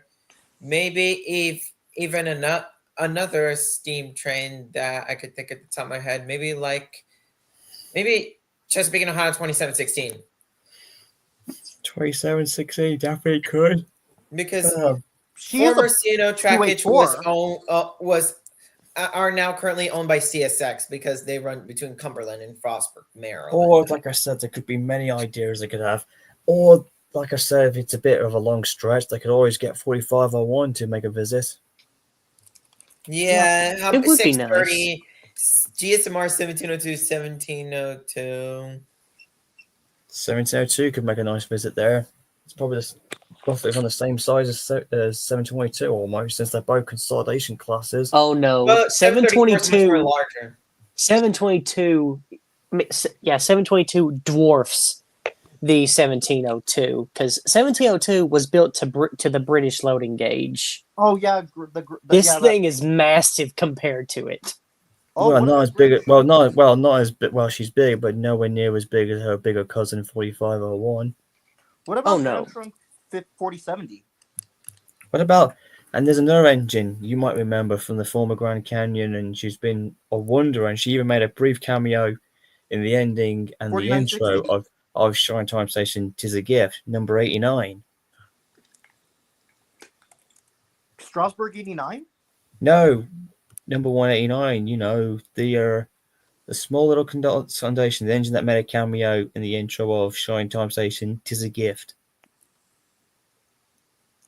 180. What railroad did it run for? I'm going to look that up. I'm not familiar with this one. Go, Yeah, go and look at History in the Dark. He'll tell you. Yeah. Yeah, I keep wondering, what if Brent CB&Q 5632 was preserved? What if she wasn't scrapped? Well, she almost was preserved. Back in the 60s. There he is. There she is. Back in the 60s, Southern Railway wanted to buy the 5629 and turn it into basically a quote-unquote faux PS4. So they wanted to give it I think the whole idea was to paint it green like a PS4, give it the Worthington feed water heater on the front. The whole works, but they said they would give Jensen, I think it was $150,000 for it.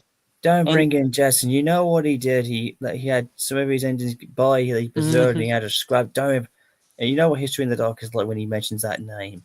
Yeah, He's such like the old controller and the president. They gave combined, but just even worse. They offered him what the engine was worth at the time. Like I said, was around $150,000 as it sat. He basically come back and said that he wouldn't sell that engine for any less than $1 million. Well, I can definitely tell what he was trying to do, but he ended up doing it himself, and I bet he ended up regressing it in the end.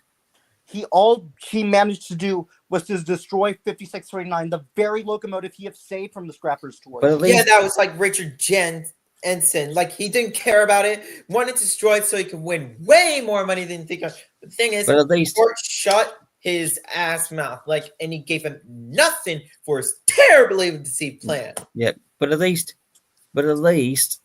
you know, I think worse than that, I guess at least he got to do it, and not the other guys that would have done it much worse. But this theory keeps coming up. What if Jensen did care, but he just needed the money to fix his financial troubles to restore 5629, and he needed the money for his operation? Well, if that was true, then he would have sold it to someone who would have actually wanted the locomotive. Which I'm pretty sure. The WSMR could have had it. Strasbourg could have had it. Hell, Norfolk Southern could have had it too if they wanted. What if Jerry Jacobson would have made a deal with Jerry Jacobson and purchased it in the 1980s? He tried. Jensen, I doubt this is true, but what if Jensen didn't want to let her go because he meant so much? She meant so much to him, or is that not true? That could be. Yeah, it's basically making a sacrifice to. You know, I mean, everyone would have been that same person. It's kind of tragic that it happened. But again, what could he do? It was in a rock and a hard place, you know. Because he's like, get this, my locomotive, my rules. Yep, indeed. I think all of us would have had that attitude if we had our own steam engine. The only engine who's going to scrap or buy is me and me alone.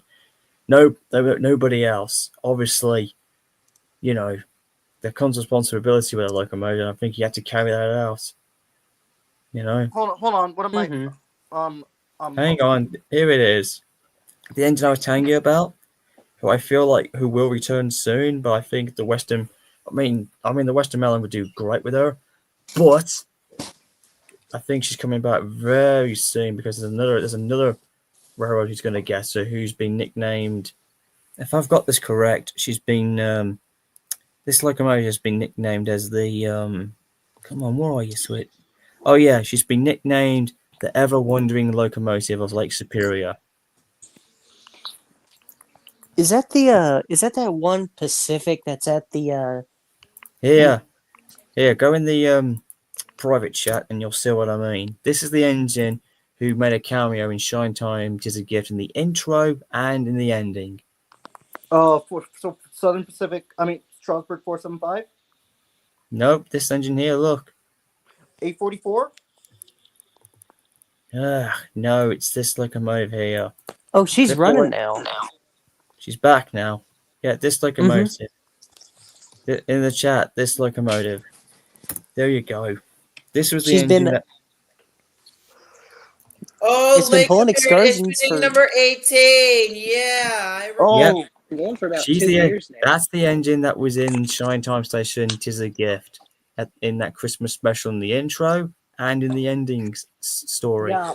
Yeah, Like, I that's heard her. that it's gonna run at the Colebrookdale Scenic Road, which I'm actually gonna go on these days. Yeah, like, get this if this happened.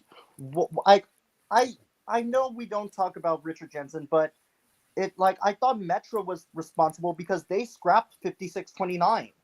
They did By under court his order. supervision, I guess. But like I said, just be glad History in the Dark ain't here to say this because he probably will be having a fit meltdown. So the less we talk about Mr. Jensen, the better. Yeah. So unholy. Yeah, But with 18, but the I love 5629 and But 5632 Mr. deserve number better. 18, this locomotive has had quite a very good, unique history. But at the same time, she's been nothing more but an absolute wanderer. Doesn't know, hasn't found a Yeah, home. and And now she guys- needs to have she needs a home officially this time, and not keep wandering around the states like Now, if I remember it like some right, vagabond. one story I heard It's about like the when the 18, locomotive which is has my ADHD, favorite, is but yeah. But the one thing of my is, favorite and stories speaking of about the 5632, what could have been better with 5632? What if they sold it up to Steam Tours Incorporated of 1966? That way, 5632 could have been around today instead of being scrapped. What if 5632 was sold along with 4960 and then ended up at the Grand Canyon Railway? Oh Lord. But I with the mean, 18, I love the story that she I was. don't think the No, Grand Daniel, Canyon. you've gone When along was well, the man. Grand Fully right, yeah. Canyon Railway? Huh? Oh yeah, so the Grand Canyon Railway was founded in 1901. We're almost Yeah, there now, with lads. the, not sure if Oh wow. Oh there would jeez, we've be hit 2 hours and there would 41 be minutes there in are a the couple stream. We need to wrap this one up pretty soon, folks. We've only got need 25 minutes to go. air. I don't know the full story Like about at the what happened time, with but the I think 18, Steam but Tours it once Incorporated got ran could be a without a much boiler more better ticket. option for I just CB wanted and to talk about the 5632 and American- 4963, especially 4960, so they could run What excursions. you said. Plus, 5632 could have been running on Okay, Ross Christmas Rollins night. Hiring Company excursion with 759. Talk If to it you was later. only sold to Steam Tours All right, Incorporated, Brooks. It's all ran right. with 759. Oh, Brooks, once again, I had to leave. Okay, Oh, so I keep getting this Darn. locomotive in my mind, okay. Where's my... but it's Where'd it go? basically gonna have to be Oh, there he is. Nickel Plate Road 759 if that engine will ever Hmm. steam again. You're right there, but hang on. What about the 759? I mean, it's when you're talking about any steam locomotive, it's. I guess I don't want to say it's hard to say if want to run again, but it comes down to thinking of where is it going to run, where are they going to get the money to restore it, who's going to operate it, where are you going to get the money for insurance. It's a lot. It's a very complicated process with a lot of red tape. Like imagine a bowl of spaghetti. That is the red tape you're going to go through on any restoration. What about the 757? I mean, once again, it could happen. I mean, there could always be a Fire Up 757 campaign come up, but who knows? But at the moment, it seems like the only Burke we're going to get running from the nickel plate is going to be 765 for the time being. Yeah, like I could like to see I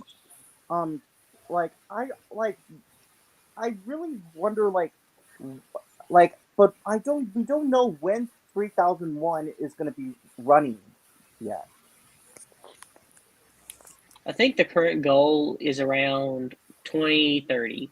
That's the broad we might be able to get it done in thing, because as far as I know, work on it isn't even going to start till 2026. Yeah. I think I can't speak for the organization. I can only say with the facts that they've released. But we don't know about Chesapeake. I wonder if they'll ever do another Chessie Steam special again or no. Well, the Chessie System company doesn't exist anymore. The most it would probably be is like something done with CSX. Because Chesapeake and Ohio and Chessie System are CSX, right?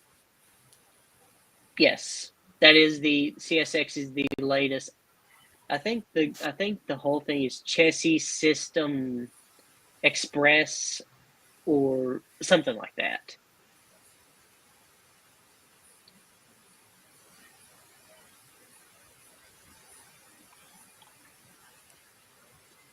Yeah, Which CSX is getting more open to Steam nowadays. Yeah, So CSX it's should have possible purchased anything. Steam. Mhm. Like, if they just fire up some Mikados, not Mikado, some Kanaz and Greenbriers. Wait, 614 is the last Greenbrier, is she? Yes, I do believe she is. Well, Which is I do like Disney movies. Do you remember in Lady and the Tramp there was that one steam locomotive outside next to that water tower? unfortunately I haven't seen that movie in a very, very long time. So Yeah, it had some. It is like somebody on DeviantArt, Eddie Sand. He calls that the Lady and the Tramp Railroad called the Western and Atlantic Railroad. Oh, I've seen his art, yeah. Yeah, Eddie Sand, his Lady and the Tramp artwork. I think I Yeah, know. he made some I steam know locomotive there's artwork, like the Dispatch, right. the Texas. Which that is an interesting take on it, I will say. It's unique, something different. Yeah. Oh, what about the Emperor of the North locomotive, number 19? Oh, she's in Sugar Creek now, getting restored. I honestly don't know where they're going to run the thing because it's kind of landlocked, and the people around that in the Genesee, I think it's Genesee and Wyoming now that own the track to the roundhouse. They are not really, shall we say, pro steam, but maybe they can get it took somewhere where it can operate. Wait, doesn't she have a sister engine, number 15? Bluey. I think 15 and 19 are the same locomotive. I think she started life as 15 and then No. became 19. Oh, wait, No, because there's another it was 4 locomotive to that 19. there's another locomotive. Have you seen this YouTuber called Blippi? He was in front of a steam train. That's 15. Oh, that one. Wait. No, I'm not familiar with the YouTuber, but I think 19 was the only 70 tonner. No, I think still around. Yeah, I thought there was another Mikado like 19. I think it was 15 or 16, or I don't know. I think it was one of her. I think it was one of her older siblings. I mean, it's possible. I mean, the 19 is a catalog locomotive. It wasn't a special order from a class, so it's Does the 19 could be look other more like a 280 consolidation than a Mikado? Well, that's because she's a very small Mikado for logging, so she could go around tighter curves and work in a more logging setting. Yeah, and there was another locomotive besides number 9, the Emperor of the North, besides the 19. Like, yeah, that the 280 that was in that. It's funny because that locomotive was in two different parts of the movie. They literally repainted one half to be the passenger train for the head-on scene, and they painted the other half to be the other passenger train where they were riding on the roof. Oh, like where they almost did a head-on collision? That was the same locomotive painted down the middle, one side for one train, one side for the other train. That's why you only see it from one angle. Yeah, is 19 in real life a coal burner or an oil burner?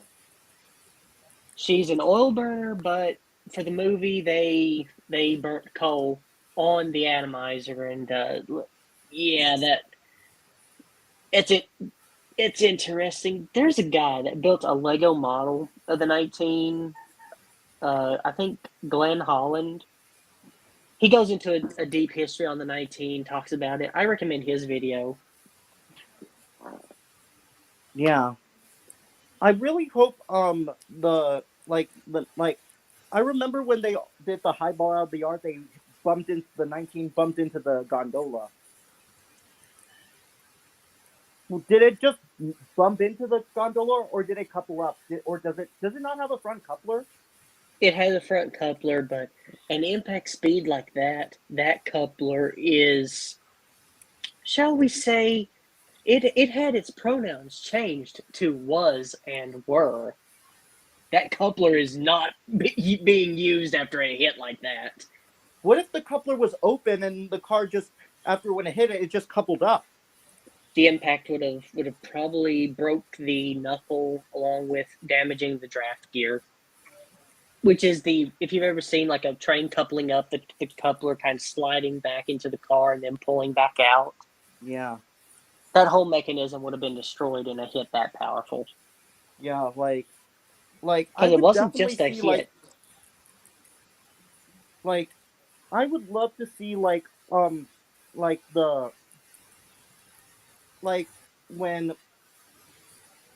I really think that they should make an Emperor of the North 2. Like, do you think it would be with the 19, or do you think a different locomotive? Well, it would at the moment it would have to be a different locomotive unless they could find a new location. I don't know if a sequel could be made because all the actors from the original movie, most of them have already passed away, and the railroad that they filmed on has long since been torn up. And or do you think that they would have to like use de-age for the find actors that were like the original? I mean, I'm sure you could find. I mean, honestly, if they were going to do an Emperor of the North 2, I think it should be its own standalone film. Or would they have to do a remake of the first film? Well, they did a lot of things in that movie that you'd never get away with today with the trains. It would most likely be done similar to either how Lone Ranger or Hell on Wheels was made. Oh, if the you've Lone seen Ranger, either of like, those, the Lone the Ranger replicas.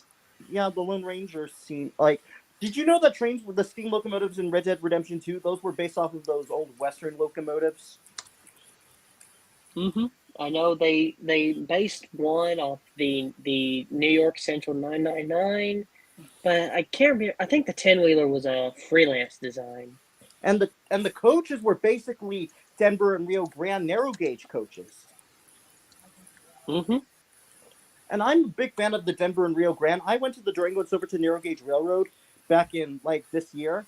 So yeah, so I'm a big Denver and Rio Grande fan. Denver and Rio Grande Western fan. Mm-hmm. And basically, like if these, did you hear that Durango and Silverton converted their engines to burn oil? They're all oil burners now. Yeah, it was a shame to see. Why wasn't 481 not still burning coal, but why did they have to convert it to burn oil, not leaving the last coal burner? Well, it doesn't make sense anymore if you only have one coal burner amongst an entire roundhouse of oil burners. There's no reason to keep it because that's a lot more maintenance that's specific to one locomotive only. So if your entire staff is now getting used By the to way, running Dylan, nothing but- take my 6 Wait, hold on, Elijah. What were you saying, T Koresh? My shirt. Well, What were you saying? Thank you.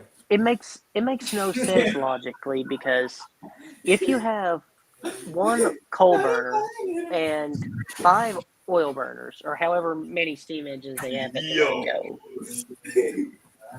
Think about it though. Why keep expensive for one locomotive? Exactly. I mean, like, if it was their only steam engine, it would be different. But it was if the they odd. converted It would be half the their odd one fleet, out. like 4 oil burners and 4 coal burners, then there's a reason for that to keep coal, right? Yeah. Yeah. Then it could have been feasible to keep coal burning, but honestly, I do think in the guys. next couple of decades. As much as I've come back again and everything, I'm going to have to wrap this one up, guys. But you know, we've got 2 minutes left. Fireworks are going off.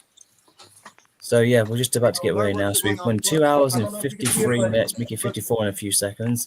Fireworks are going off. Yeah, but we're going quite well, anyways. We've done a heck of a good one, and T Crash, thanks for popping in as well, and you, Diogo, and everybody else. Yeah, So, good seeing Pleasure to be here. that being said, I hope you all have enjoyed this stream. I'm sorry I've disappeared a few times. Fireworks are going off out here. Good. What, fireworks going on? Yeah, they're going off. Well, it's Christmas fireworks, bro. So look at you. I can't see them though. I can hear them. Well, try and go out and see if you can find them. Besides all that, lads, I've got to get going. It's been a wonderful festive Yeah, year. it was good to see you, Glenn. It was. It's been a great Christmas, man. Like I said. Yeah, Merry Christmas. I mean, this has been the biggest Christmas in the UK I've seen in years. Yeah. I can only imagine what 2025 season. Yeah, hopefully 2025 things will start to turn around for me because. Well, for me, this has been the best one, the biggest. Yeah, one I've ever had. 2025 will still turn around. Like, I can't wait to do a lot of Thomas activities. 2024, it's and also, speaking of the 80th anniversary, what if Mattel signed a deal to this new broadcasting network, Me TV Tunes, that airs those classic That's cartoons? something we don't talk about. Hanna-Barbera that airs between the 20th century to the mid to late 2010s. They air shows like Tom and Jerry and Looney Tunes and like Scooby-Doo. We have and no Beetlejuice. earthly idea, okay, with something. Yeah, like that's just something we I don't got an talk idea about, for man. Me TV Tunes. What if for the But- 80th anniversary they could do? Okay, Thomas Elijah, Classic hold on. Look, we can do this. Could be from a nerd time anime, but we've got to wrap this one up. Christmas has just passed into Boxing Day, but at this point in time, I'd like to wrap the stream up. It's been a blast. I can tell you one thing, man. Got my last drink in with me. So, from me to you all, and to all you guys who've been watching, I hope you've enjoyed a Merry Christmas 2024 and a Happy New Year. This is Kane Fan 701, and this is from me to you. Season's greetings, ladies and gentlemen. See you guys. Until we meet again for 2025 in Christmas of that year in 12 months' time. Good night, everybody. Good night. Bye. Enjoy the rest of your day. See you guys. Keep on steaming. Keep on steaming, guys. Woo!